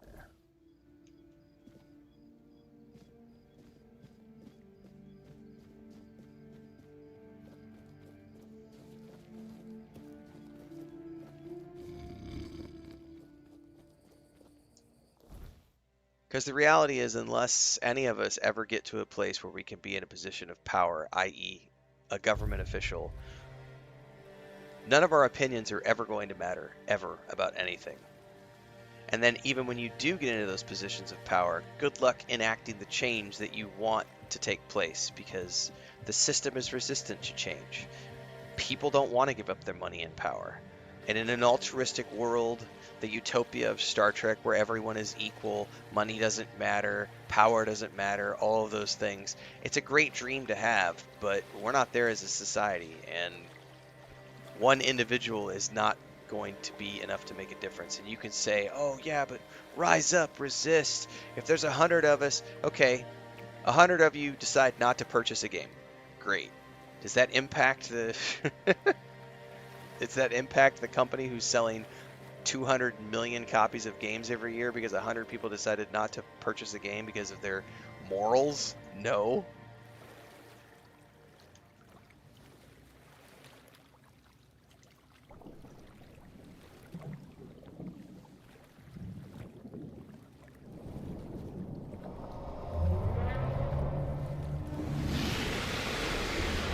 Whoa. We're going on a trip.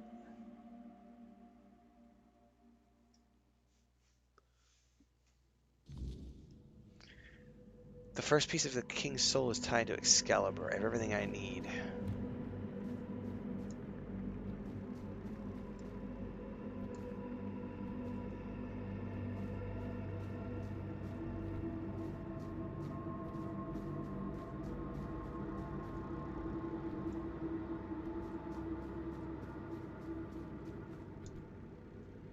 Whoa, I just got teleported up. Who dares disturb my peace? You made an oath never to summon me again. Forgive me, my lord. I want to be deemed worthy to touch Excalibur. Wait. Is it really you? You, who come from a time beyond. Show yourself before me. Do I know you? It seems he speaks to me. Allow me to answer him. Welcome, old friend. I can see that you know me, but I am a mere shadow of my true self. I don't remember you, Lord of the Seas. Forgive me. That's what you told me, my friend. The next time we see each other, you will not remember me. But you are here now. The will and the power led you back to this place. Even in this incomplete form. Where should I look for myself? I wish to restore Avalon to its former glory, yet I don't know how. Avalon's fate has never rested upon one person alone, not even one as great as King Arthur. Yet here you This is so interesting because we are actively working against Avalon being restored. And eager to take the responsibility again. I salute you, my friend. Tell me what I must do to be worthy to lead Avalon once more. I do not think I have the strength. Your path is true. Seek wholeness, and Avalon will reveal what it needs yes. You need to touch Excalibur. Thank you, my friend. And you, mortal. You have given yourself to the King's service. You are worthy of a place among the keepers of the South. Arthur, take out your sword and fear no failure. It is yours to take. It always was. I deem you worthy, my friend. The promise I gave thy mother is fulfilled, and thus our pact is ended. You know where to look for your soul. Trust yourself. And when you reach your journey's end, I trust you will make the right choice.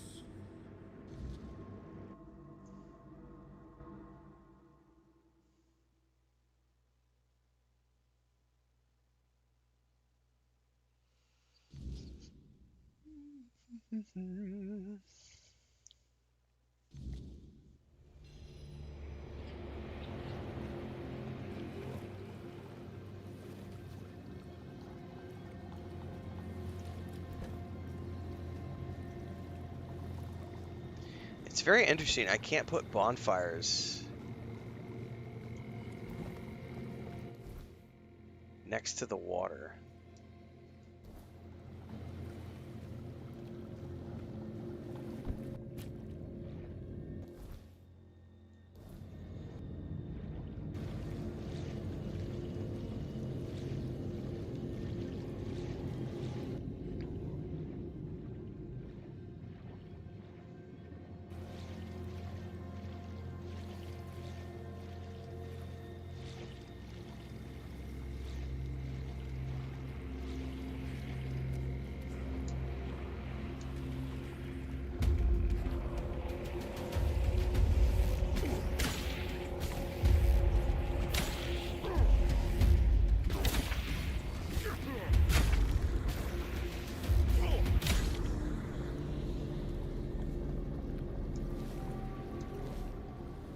Why does it say light armor? Since when am I wearing light armor?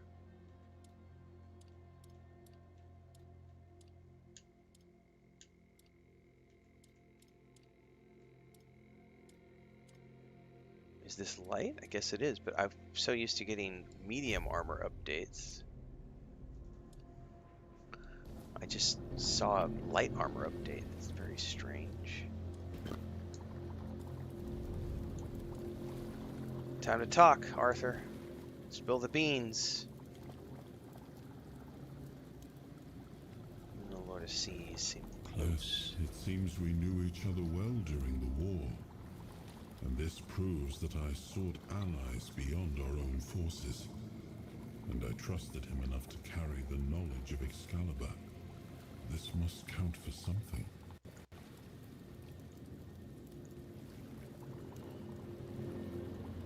I've never played Sworn.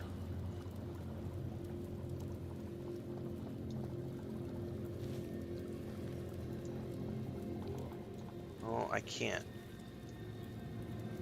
talk to him about the gong. Huh.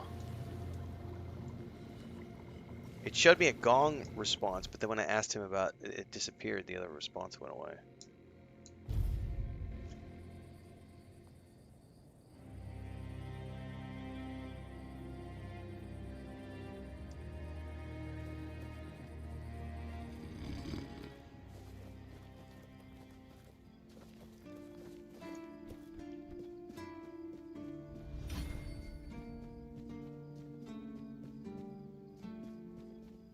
Here we go, kids. Moment of truth.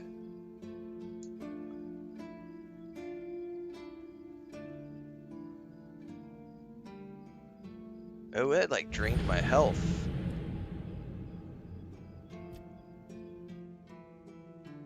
Okay, I wonder what I need to do there to protect myself from that.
Is there anything I do to protect myself?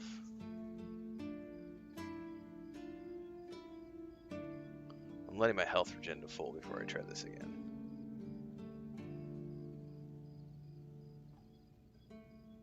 Okay, I just didn't have enough health the first time.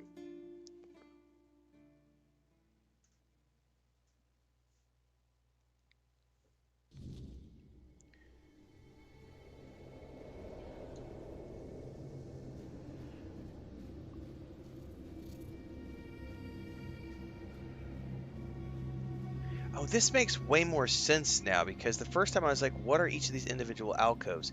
Each one of these individual alcoves are the bits and pieces of his soul. I am his will, the fire that bends the world to his command. Okay. That makes total sense. Bind the soul to the stone. I am the blade that shapes kings and shatters tyrants.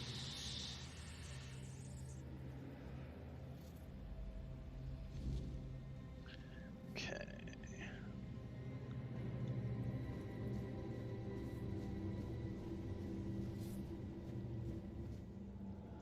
Enough, Merlin. You can't keep throwing lives into this abyss. These experiments, they're destroying what remains of us. Destroying us? They're what's keeping us alive. Do you think the Four Dwellers will stop for pity or mercy? Every soul we lose here saves 10 more on the battlefield. You told me to do this. You sanctioned this. And I'm close to getting it right. I know it. No, we can't justify this. There's no victory worth such a cost. You know full well, Arthur, that this isn't about victory. It's about survival. If we don't push these boundaries, there will be no future for your kingdom, for Avalon. You dream of peace, but without victory, there will be no peace to dream of. The path ahead is brutal, but if we relent now, we lose everything. And yet we keep losing people and gaining nothing in return. We must change the path. They volunteered for They volunteered to save our kingdom, and you've gotten no closer to doing it. Their sacrifices cannot be in vain, Merlin. Find another way. Use your mind, your wisdom. Leave this slaughterhouse you've created behind. a different way. That will take time, and resources we may not have. The enemy won't wait. They will if I make them. Whatever it takes, I will buy you that time. Find me a weapon that wins this war without annihilating what we fight to protect. Whatever it takes. Yes. Let it be known that it was my decision, and I will bear the consequences of it. Oh no, my king. People can never know. It was all my idea, and you knew nothing about it. All of us have our role to play. You are the leader, and they need to love you. If we win, you need to become more than a man. You need to become a symbol.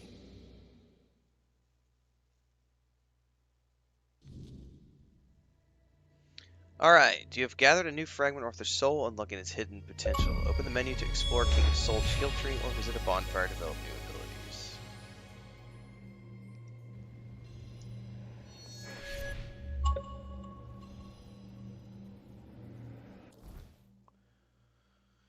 King's... Oh, it's a point system.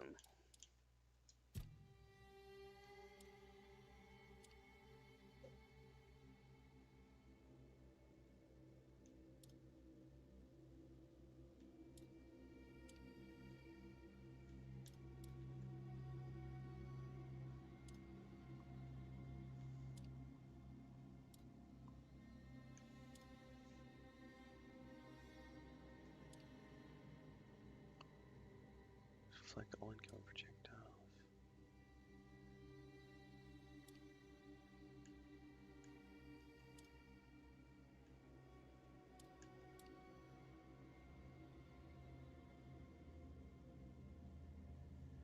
Interesting. I don't know where I would want to spend those points.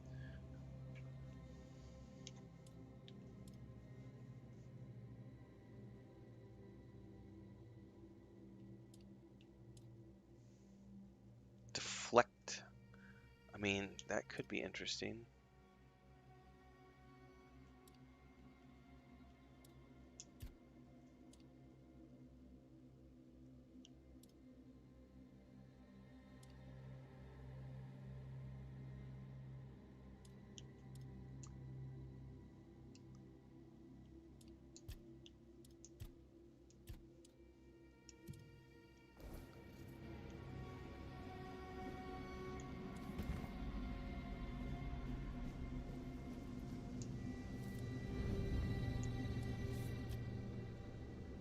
Was the gong already there in your time?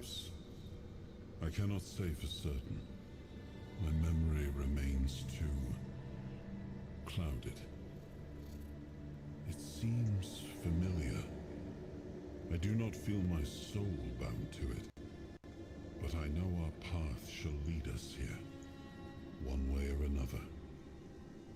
Something lingers beyond this gate. Something ancient. That much I know. We'll find the truth soon enough. What do you remember about Merlin? Oh, he literally, it skipped a line of dialogue. That was interesting. It just went bloop. Nope, we're not going to talk about Merlin.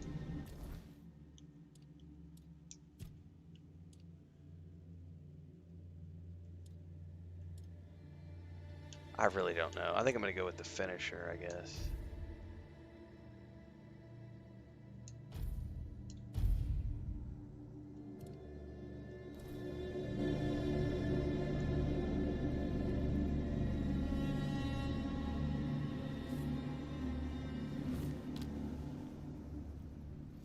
Now, I remember. Uh-huh. Before you judge me, it all seems so obvious now, doesn't it? The right thing to do. It wasn't back then, and you can trust me on that. We were on the brink of losing the war, and wars aren't won with wishful thinking. There was no clean path, no noble answer. Only the weight of reality pressing down on our necks. Something had to be done, or everything we fought for would have been in vain. And in the end, the ones who stepped forward, who chose to pay the price, made it possible. And their deaths gave Merlin the knowledge he needed to finish his work. To find something that could really turn the tide in our favor. So what did he come up with to win the war? I told him to stop the experiments on our men, but to keep going. And he did. He started experimenting on the Four Dwellers, the enemy. If their bodies could be broken down, their power turned against them, wasn't that their own doing? Wasn't that fair? So he figured out how to twist the Four Dwellers' power into something we could wield. I told him to conquer the weirdness, and in the end, he did. He found a way to make me stronger. Stronger than any man had the right to be. It wasn't just magic. It was something deeper, older. A force that reshaped me. And with it, we won. The war ended. Avalon was ours. The bloodshed stopped. The banners were raised, and the kingdom stood safe. That's the question, isn't it? I keep thinking about Seawall. He was ready to pay the ultimate price for what we were fighting for. And I thought he did. I grieved him. Told myself his sacrifice had meaning, that he had given his life for Avalon.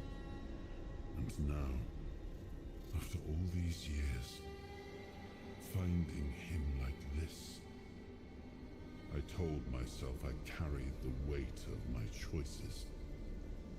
But seeing him, I wonder if I ever truly did.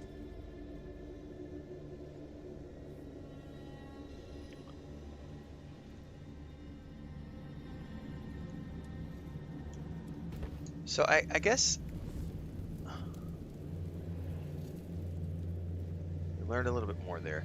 Yeah, it's hard for legacy companies, Mithra. Like I remember, I don't know if you're from the UK, so I don't know if you'll know the brand. When I was growing up in the US, there was a toy store called Toys R Us. The R was backwards. And when I was a kid, like if you wanted to buy Legos or GI Joes or Another piece of the king's soul. hang on a second here. Right? What did it show you this time? Anyway, so Toys R Us when I was a kid was the place to go if you wanted toys, any kind of toys. Girls' toys, boys' toys, doesn't matter. All the toys were sold at Toys R Us. They had like a giraffe was like the logo, and it was the place to go for toys. It was a national chain. Their owner, he remained the CEO up until the company going completely under and bankrupt, like I don't remember, 15, 20 years ago. It's been a while ago, but like he got so old, he refused. Oh, they were there in the UK and Australia too. Okay, that's how big Toys R Us became. I didn't realize it ever went outside of the United States, so it was an international chain. They were a big thing. Their owner and CEO refused to modernize. He refused to do anything on the internet. He refused to do anything with social media, and like he just refused. He was of the mentality that kids want to come to the store and buy my toys. Kids are always going to come to the store and buy toys, because he was old and he didn't want to evolve. He didn't want to change with the times, and his store went out of business. It's been, I can't remember when it was, 15 years ago, 20 years ago was when their store, I think, completely just they slowly dwindled until there was only a handful of stores left, and then they just went completely bankrupt and shut their doors. And it was because he just refused to modernize. He refused to get up to him. So it was a legacy store that probably could have evolved into the online genre, but the problem is that, you know, they would have had to come up with creative ways to compete, because Amazon does things now. Like I hear a lot of people who will say things like Amazon is the devil. Amazon is evil. It puts mom and shop operations out of business. Yes, it does. But you know what? I, as a consumer, am 100% going to buy from Amazon rather than a mom and pop store. And the reason is simple. I don't have to go anywhere, and it's cheaper. Sorry. Like, the convenience factor alone of me not needing to go somewhere, deal with traffic, deal with gas prices, deal with parking, deal with all of those things, and I could just order it and have it delivered to my house, generally speaking, cheaper than it's going to cost me to go to the store and buy it, yeah, I'm going to go to Amazon. So for a company to be competitive against Amazon, they have to be super creative and find ways that give you a reason for wanting to go into the store and buy the thing at the store rather than just buying it online. There has to be something beyond just the price, right? Because if price is the only factor, Amazon is going to win every time for price and convenience alone. So I don't know what KTM, I don't know, I know of the brand, but it just got me thinking about, the difficulty in running legacy companies in the modern era is that no one gives a shit. Like, no one has brand loyalty anymore, unless they're really old and really rich. Those are the only people who have brand loyalty. There's a guy on TikTok I follow who does a lot of like life discussions, and someone was criticizing him for shopping at Walmart, which is a big chain in the US. And he's like, I don't know what glass house you live in. I'm paraphrasing here. He's like, I don't know what glass house you live in where you make enough money that you can pick where you shop at. But I, like the vast majority of Americans, do not get to choose where we shop. We have to shop. We have to shop wherever we can, where it's the cheapest to shop. And Walmart gives us the cheapest prices to buy things like cereal and toilet paper and the basic necessities of life. So, you have to evolve. Like, there has to be a reason for people to want to do something, because the reality is most people are living paycheck to paycheck, and they're always going to go with whatever's cheapest. That's just the reality for like 99% of the population. When you define yourself as a toy store rather than a kid entertainment store, right?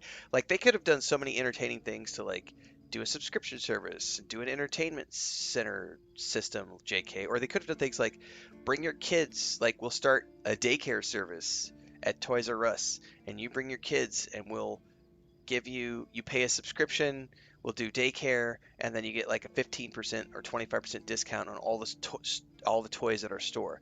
So you pay a subscription service, you could drop your kids off at Toys R Us, they could play Xbox, they could play PlayStation, and then every month you get like discount toys, or they give you free toys every month. Like, there were a lot of things that Toys R Us could have done to remain relevant in the modern era, but they didn't, you know. I'm going to push back on that, Mithril. Walmart and Amazon remove choice. They present the illusion of choice. I would argue that that's not true if you are someone who makes minimum wage. And if you live in an area where you don't have a lot of options, like if you live in so I'm in a very small town. I can kind of speak to this a little bit. I live in a small town where we have 2 grocery stores. That's it. We have 2 grocery stores. That's it. Both are national chains, but I only have and neither one of them are Walmart, but I only have 2 grocery stores. There are things that I cannot purchase at those small grocery store chains because I live in the middle of nowhere. And so my only option to get those things is to buy it from Amazon. And in other cases, as an example, the cat food that we buy, we like to buy premium cat food for our animals. The local stores do not carry those pet food brands. I have to order them through Amazon. But in the case of, as an example, there is a local vet clinic who does stock the food that we want, but their prices are so much higher than Amazon that if I were to, I could buy 3 bags of cat food from Amazon for the cost of 2 bags of cat food from the local vet clinic. That makes zero economic sense. Like, I'm not going to go out of my way to spend that kind of money at the local vet clinic just to help out the local business, because I don't make the kind of money where I can ignore the cost of savings by purchasing on Amazon.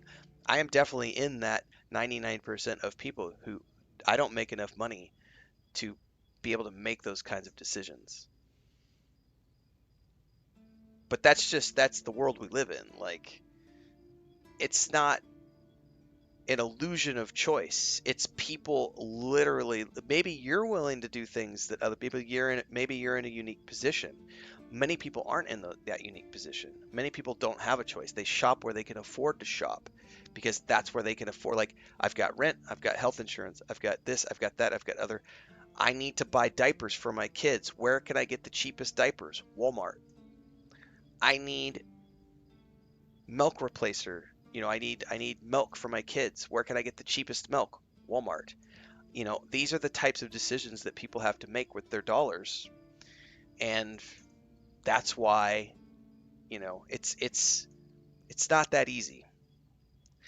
If you're in a position where you can choose, that's awesome. But many people aren't in the position where they get to make those types of decisions.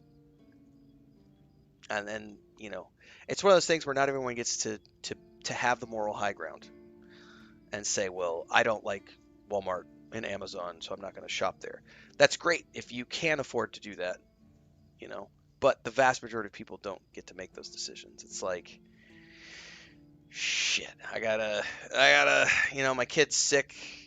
What do I gotta do, because in a perfect world, we would all make enough money where it wouldn't matter. Or in a perfect world, it would all be provided for us, like in the Star Trek utopia, where we don't have to worry about stupid consumerism and commercialism and etc. Competition is a real thing. The Toys R Us, KTM type stories are just all too commonplace because of just the world we live in, and people got to adapt or they get left behind as a company. It's tough. Merlin. Merlin and his obsession with the weirdness. The king thought it could save us. Merlin thought it could be controlled. Together, they were willing to tear the world apart to win. Can you start making sense? I was a prototype for Merlin's latest idea, immortality. So that's why he's been around forever. Sewell, the king's loyal pawns. Used and discarded when they found a better way. When they decided to go even deeper into their madness and turn our king into a monster. I'll give you another example too, because like we have 2 vet clinics that we trust and go to. One of them costs about $3 to take our cat to have a consult, because he's a young kid and he's just getting started with his vet clinic, and he's a younger vet in his late 20s. And then the other vet where we get the surgeries done, and she's the one who has the x-ray machine and all the other stuff. She's been in business for much longer. She charges about $30 for a vet visit. So we can spend $3 to go to the vet over here, or we could pay $30 to go to the vet over here. Now, from an economic standpoint, here's a good example of this. We're down to 6 cats now. But even having all those animals, like, it is not an economic option to go to the expensive vet for every single thing we need. Even though I would love to, because I love her as a vet clinic. I think she's an awesome vet. When we need surgeries, that's who we go to. She's an awesome vet. However, with all these animals and all the chickens and all the ducks, I can't afford to go to her every single time. So for little things, I go to the small vet because he cost me $3 versus the $30. Like, that's my reality. And I think that's the reality for most people. Like, you have to make decisions based on your economic standpoint. I'm certainly not independently wealthy. In a perfect world, I'd be a millionaire, and I'd have a helicopter, and I could fly my cats to the city every time that there's an issue, and we could go straight to the specialists, who charge $150 for a consult, but that's 3 hours away, and I don't have a vehicle, etc., etc., etc. Economic realities are different for everybody. But I've definitely not reached the point where I can afford to just make decisions based on morality. I have to make decisions based on economic finances. It's like, I would love to go to the nice, cool vet who has all the nice tools and everything else, but she's expensive. When you have a bunch of cats who got to go in all the time for different things, then you have chickens and ducks and everything else, you go where it's cheapest to go. It's like, at some point you gotta go where you gotta go. And we had that talk a while back. It was like when we were dealing with Mary, having to put Mary down. It was like, if they're gonna have to amputate the leg and it's part of the abdomen, all this other stuff. You talk to the vet in the city, and they're like, oh, it's gonna be $3,000 to do all this stuff, and it's like, we're not independently wealthy where we could just afford to spend $3,000 on an animal. And maybe there's a chance of survival. It's much better to just make the hard call and say she's suffering, and that's it. That's all she wrote. And it sucks, and we had a shitty week, but that's the reality of being in an economic situation where you can't afford to do all the things you want to do. I don't know. Maybe I'm way off on a tangent now about that. Because I've never been in a position where I can afford to make immoral decisions, if that makes sense. like I've always had to consider economically first. Um, although I can say, there is one example of this. I can say there is an example where I have not spent money even though I could spend money. I don't have a Twitter sub. I do not have a subscription to Twitter. Even though it would make sense for my business financially, I don't have a subscription to Twitter because of the person who owns Twitter. But I will say this, I don't make any money off of Twitter. If I made money off of Twitter, I would probably have a different opinion on that, but I'm not monetized on Twitter, so I don't need to consider having a paid sub. I know other people who are much bigger content creators have to keep their subscription running because that's their livelihood. But I make all money through YouTube and Twitch. So I don't have to deal with that. So I have made that kind of decision before. I can't say that I haven't, because I have definitely decided not to pay for a subscription because of the individual who owns it. So I guess I can say, at least in one small part. Even if he didn't, he should have. He was desperate to win, and desperation doesn't leave room for conscience. Every scream, every scar, even if he didn't see it, he allowed it. That's as good as approving it. Fight back. Against who? Merlin? The king? You don't fight gods when you're just a pawn on their board. You endure. You wait. And when the time comes, you either break, or you're left to clean up their mess. That's what I do. What I've always done. Seawall was Merlin's first attempt. I was the last. We could say I was lucky, but to say that would take a truly macabre sense of humor, don't you think? I assume he's still... Okay, I spoke with Arthur. He said he had to do it or humanity would be lost. Of course he'd say that. There's always a scapegoat and a convenient excuse for men like him. But it doesn't absolve him. Not when he was the one who unleashed this madness on all of us. He wanted victory, no matter the cost. And when you want something that badly, you stop looking too closely at what's being done in your name. And, after all, who said we were supposed to win this war? Who said we were supposed to survive?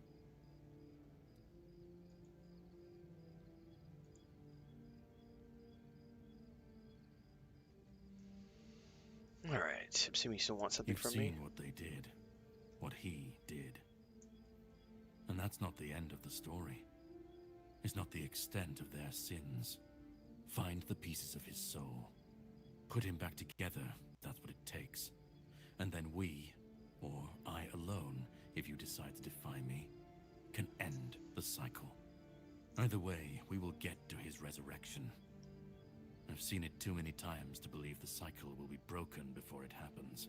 But know this, once he's whole, Arthur's power, his mistakes, and his madness will all return. And when that moment comes, I'll be there. Whether to stand with you or step over you. The choice is yours. That's a very finite decision, sir. That when that happens, and you stand by his side, there won't be room for both of you.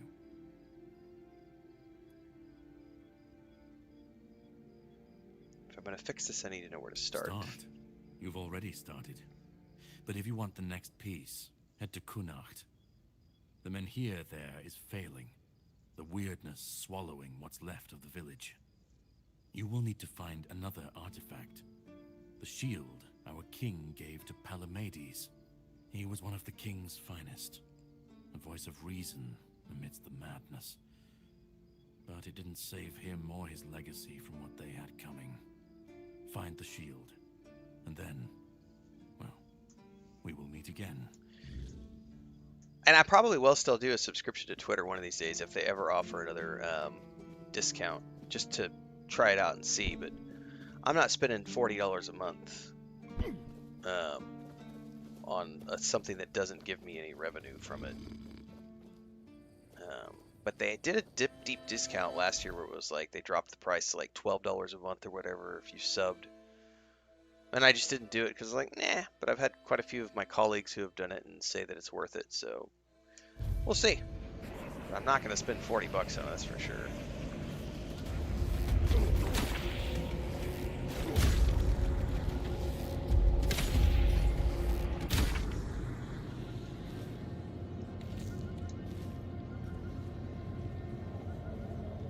I think we go this way.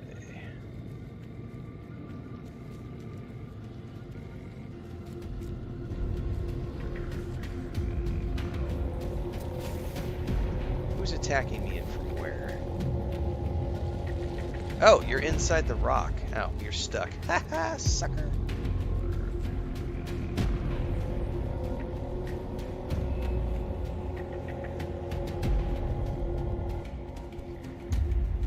Oh, unavailable during combat. That's not good.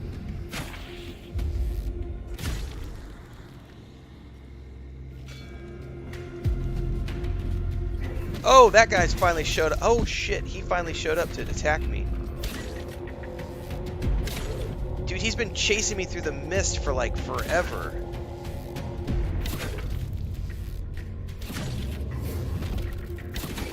I may have to use my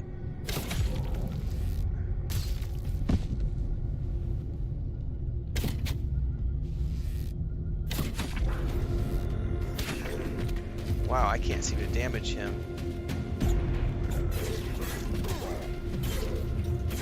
At all. Can I not run away? I may have to,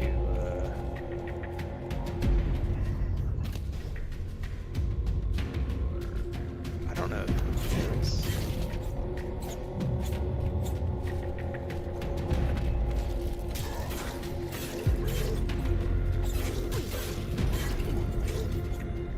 I'm not doing any damage to him at all.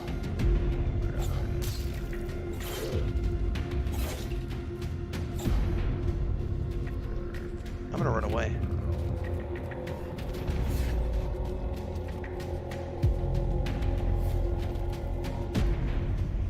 I don't know who he is, but I don't think I'm meant to be him at this level.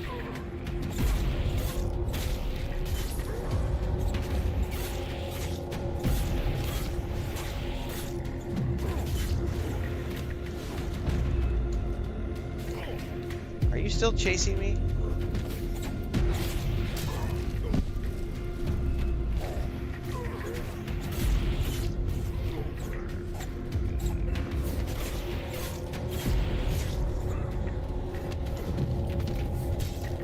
I don't know if I'm able to get away from this dude.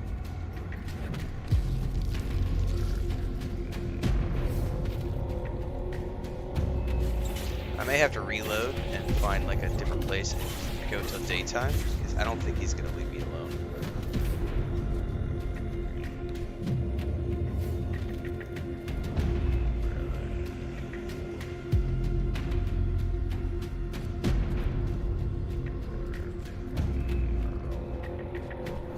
Yeah, he's not gonna leave me alone. I'm gonna reload.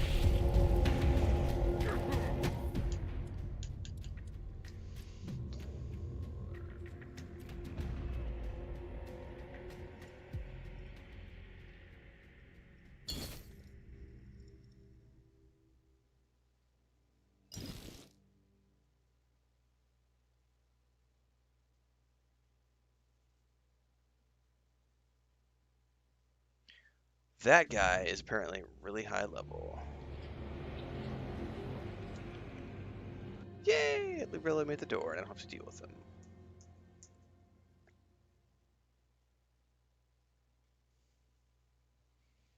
And we finally made it to the second region. I don't know if this counts as like Act 2.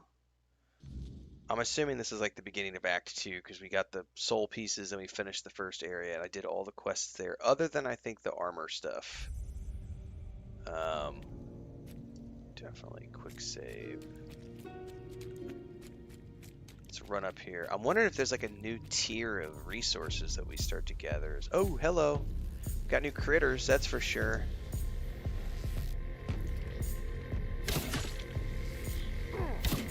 Oh, they actually... Oh, what the fuck? Oh, they do a lot of damage. Crap. Even on...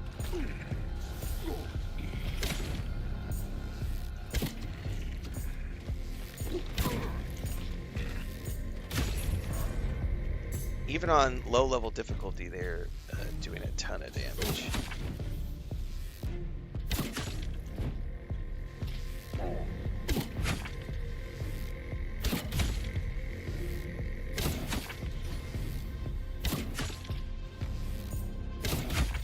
Holy moly. Okay, that's slightly terrifying.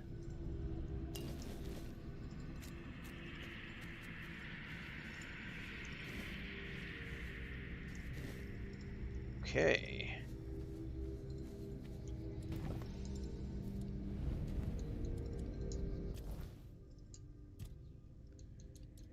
Let's do another point of dex.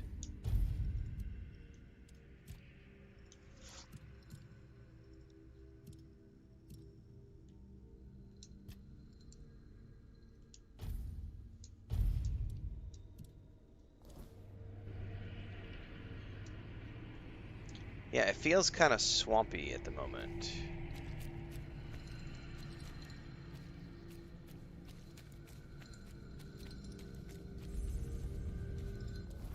It's a fast travel thing. Let's check the map. Oops. Oh, so see, now we can go back to the other map now too. Oh wow, this is another, holy shit.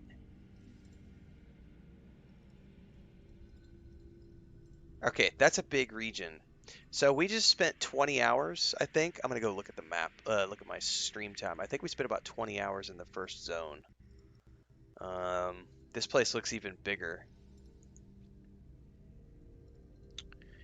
1.5, that's 6, 7, 8, 10, 11, 12, 13, 14, 15, 16, 18, 19, 20. Yeah, we just crossed the 20-hour threshold, so it took us about 20 hours to get out of the first region. This is the second region.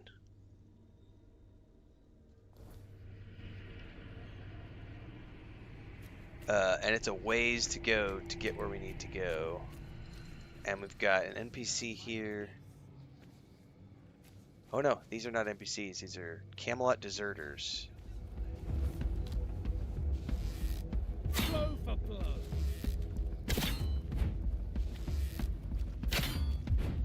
You fight like a military.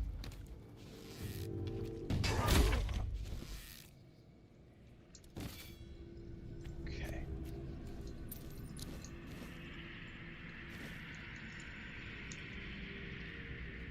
Gonna have to be careful. Deserter scalp. Oh, that's gonna be more.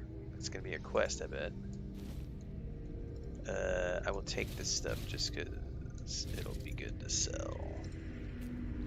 But I do have to be conscious of where we are, and it's a long way to get to the next location. So I'm gonna save that for next time, kids, because I'm gonna go get the grill going and start cooking, because it is about 9 o'clock in the morning and I'm ready to go get some food in my belly beyond the French toast I had a few hours ago. No second stream today, but I will. What I'm going to do right now, I'm going to go record my review, my initial review since we crossed the 20-hour mark. And then after that, I want to do JK's video, which is I'm super concerned about the fate of gaming after playing this RPG. And then there will be episodes of Hogwarts Legacy will be airing today, and I'll have some more episodes of this playthrough airing in 30-minute chunks. And then Chris and I just watched last night a movie called The Fountain of Youth, which is a new Guy Ritchie film that just released. We watched that last night, so I'll have the review for that up today sometime on YouTube. So stay tuned, and I'll keep you guys posted. I may decide to take tomorrow off. I haven't decided yet, but I might be starting to take Mondays off. I'm kind of trying to play that one by ear. We'll see. One thing is now that I'm kind of past my physical therapy and I'm starting to feel better, I got to get back into exercising because I gained a ton of weight in the last year by not working out, and I'm still feeling the twinge a bit from time to time, but I'm starting to feel a little bit better, so I may try to get back into running. And if I do that, I will be adjusting my stream schedule a little bit because it's really hot where we live, and I got to try to run before like 9 o'clock in the morning. So I may end up starting to do things where I come in and do like a 3-hour stream, like because I usually start about 4:30, so I can go like 4:30, so 5:30, 6:30, 7:30, stop at 7:30, go for a run, come back, have breakfast, take a shower, and then go into a second stream like around 9 o'clock in the morning, and then go to like noon and have 2 different 3-hour streams that way. So there may be some adjustments happening to the stream schedules in the near future, but we'll play that one by ear as well. So stay tuned, everybody.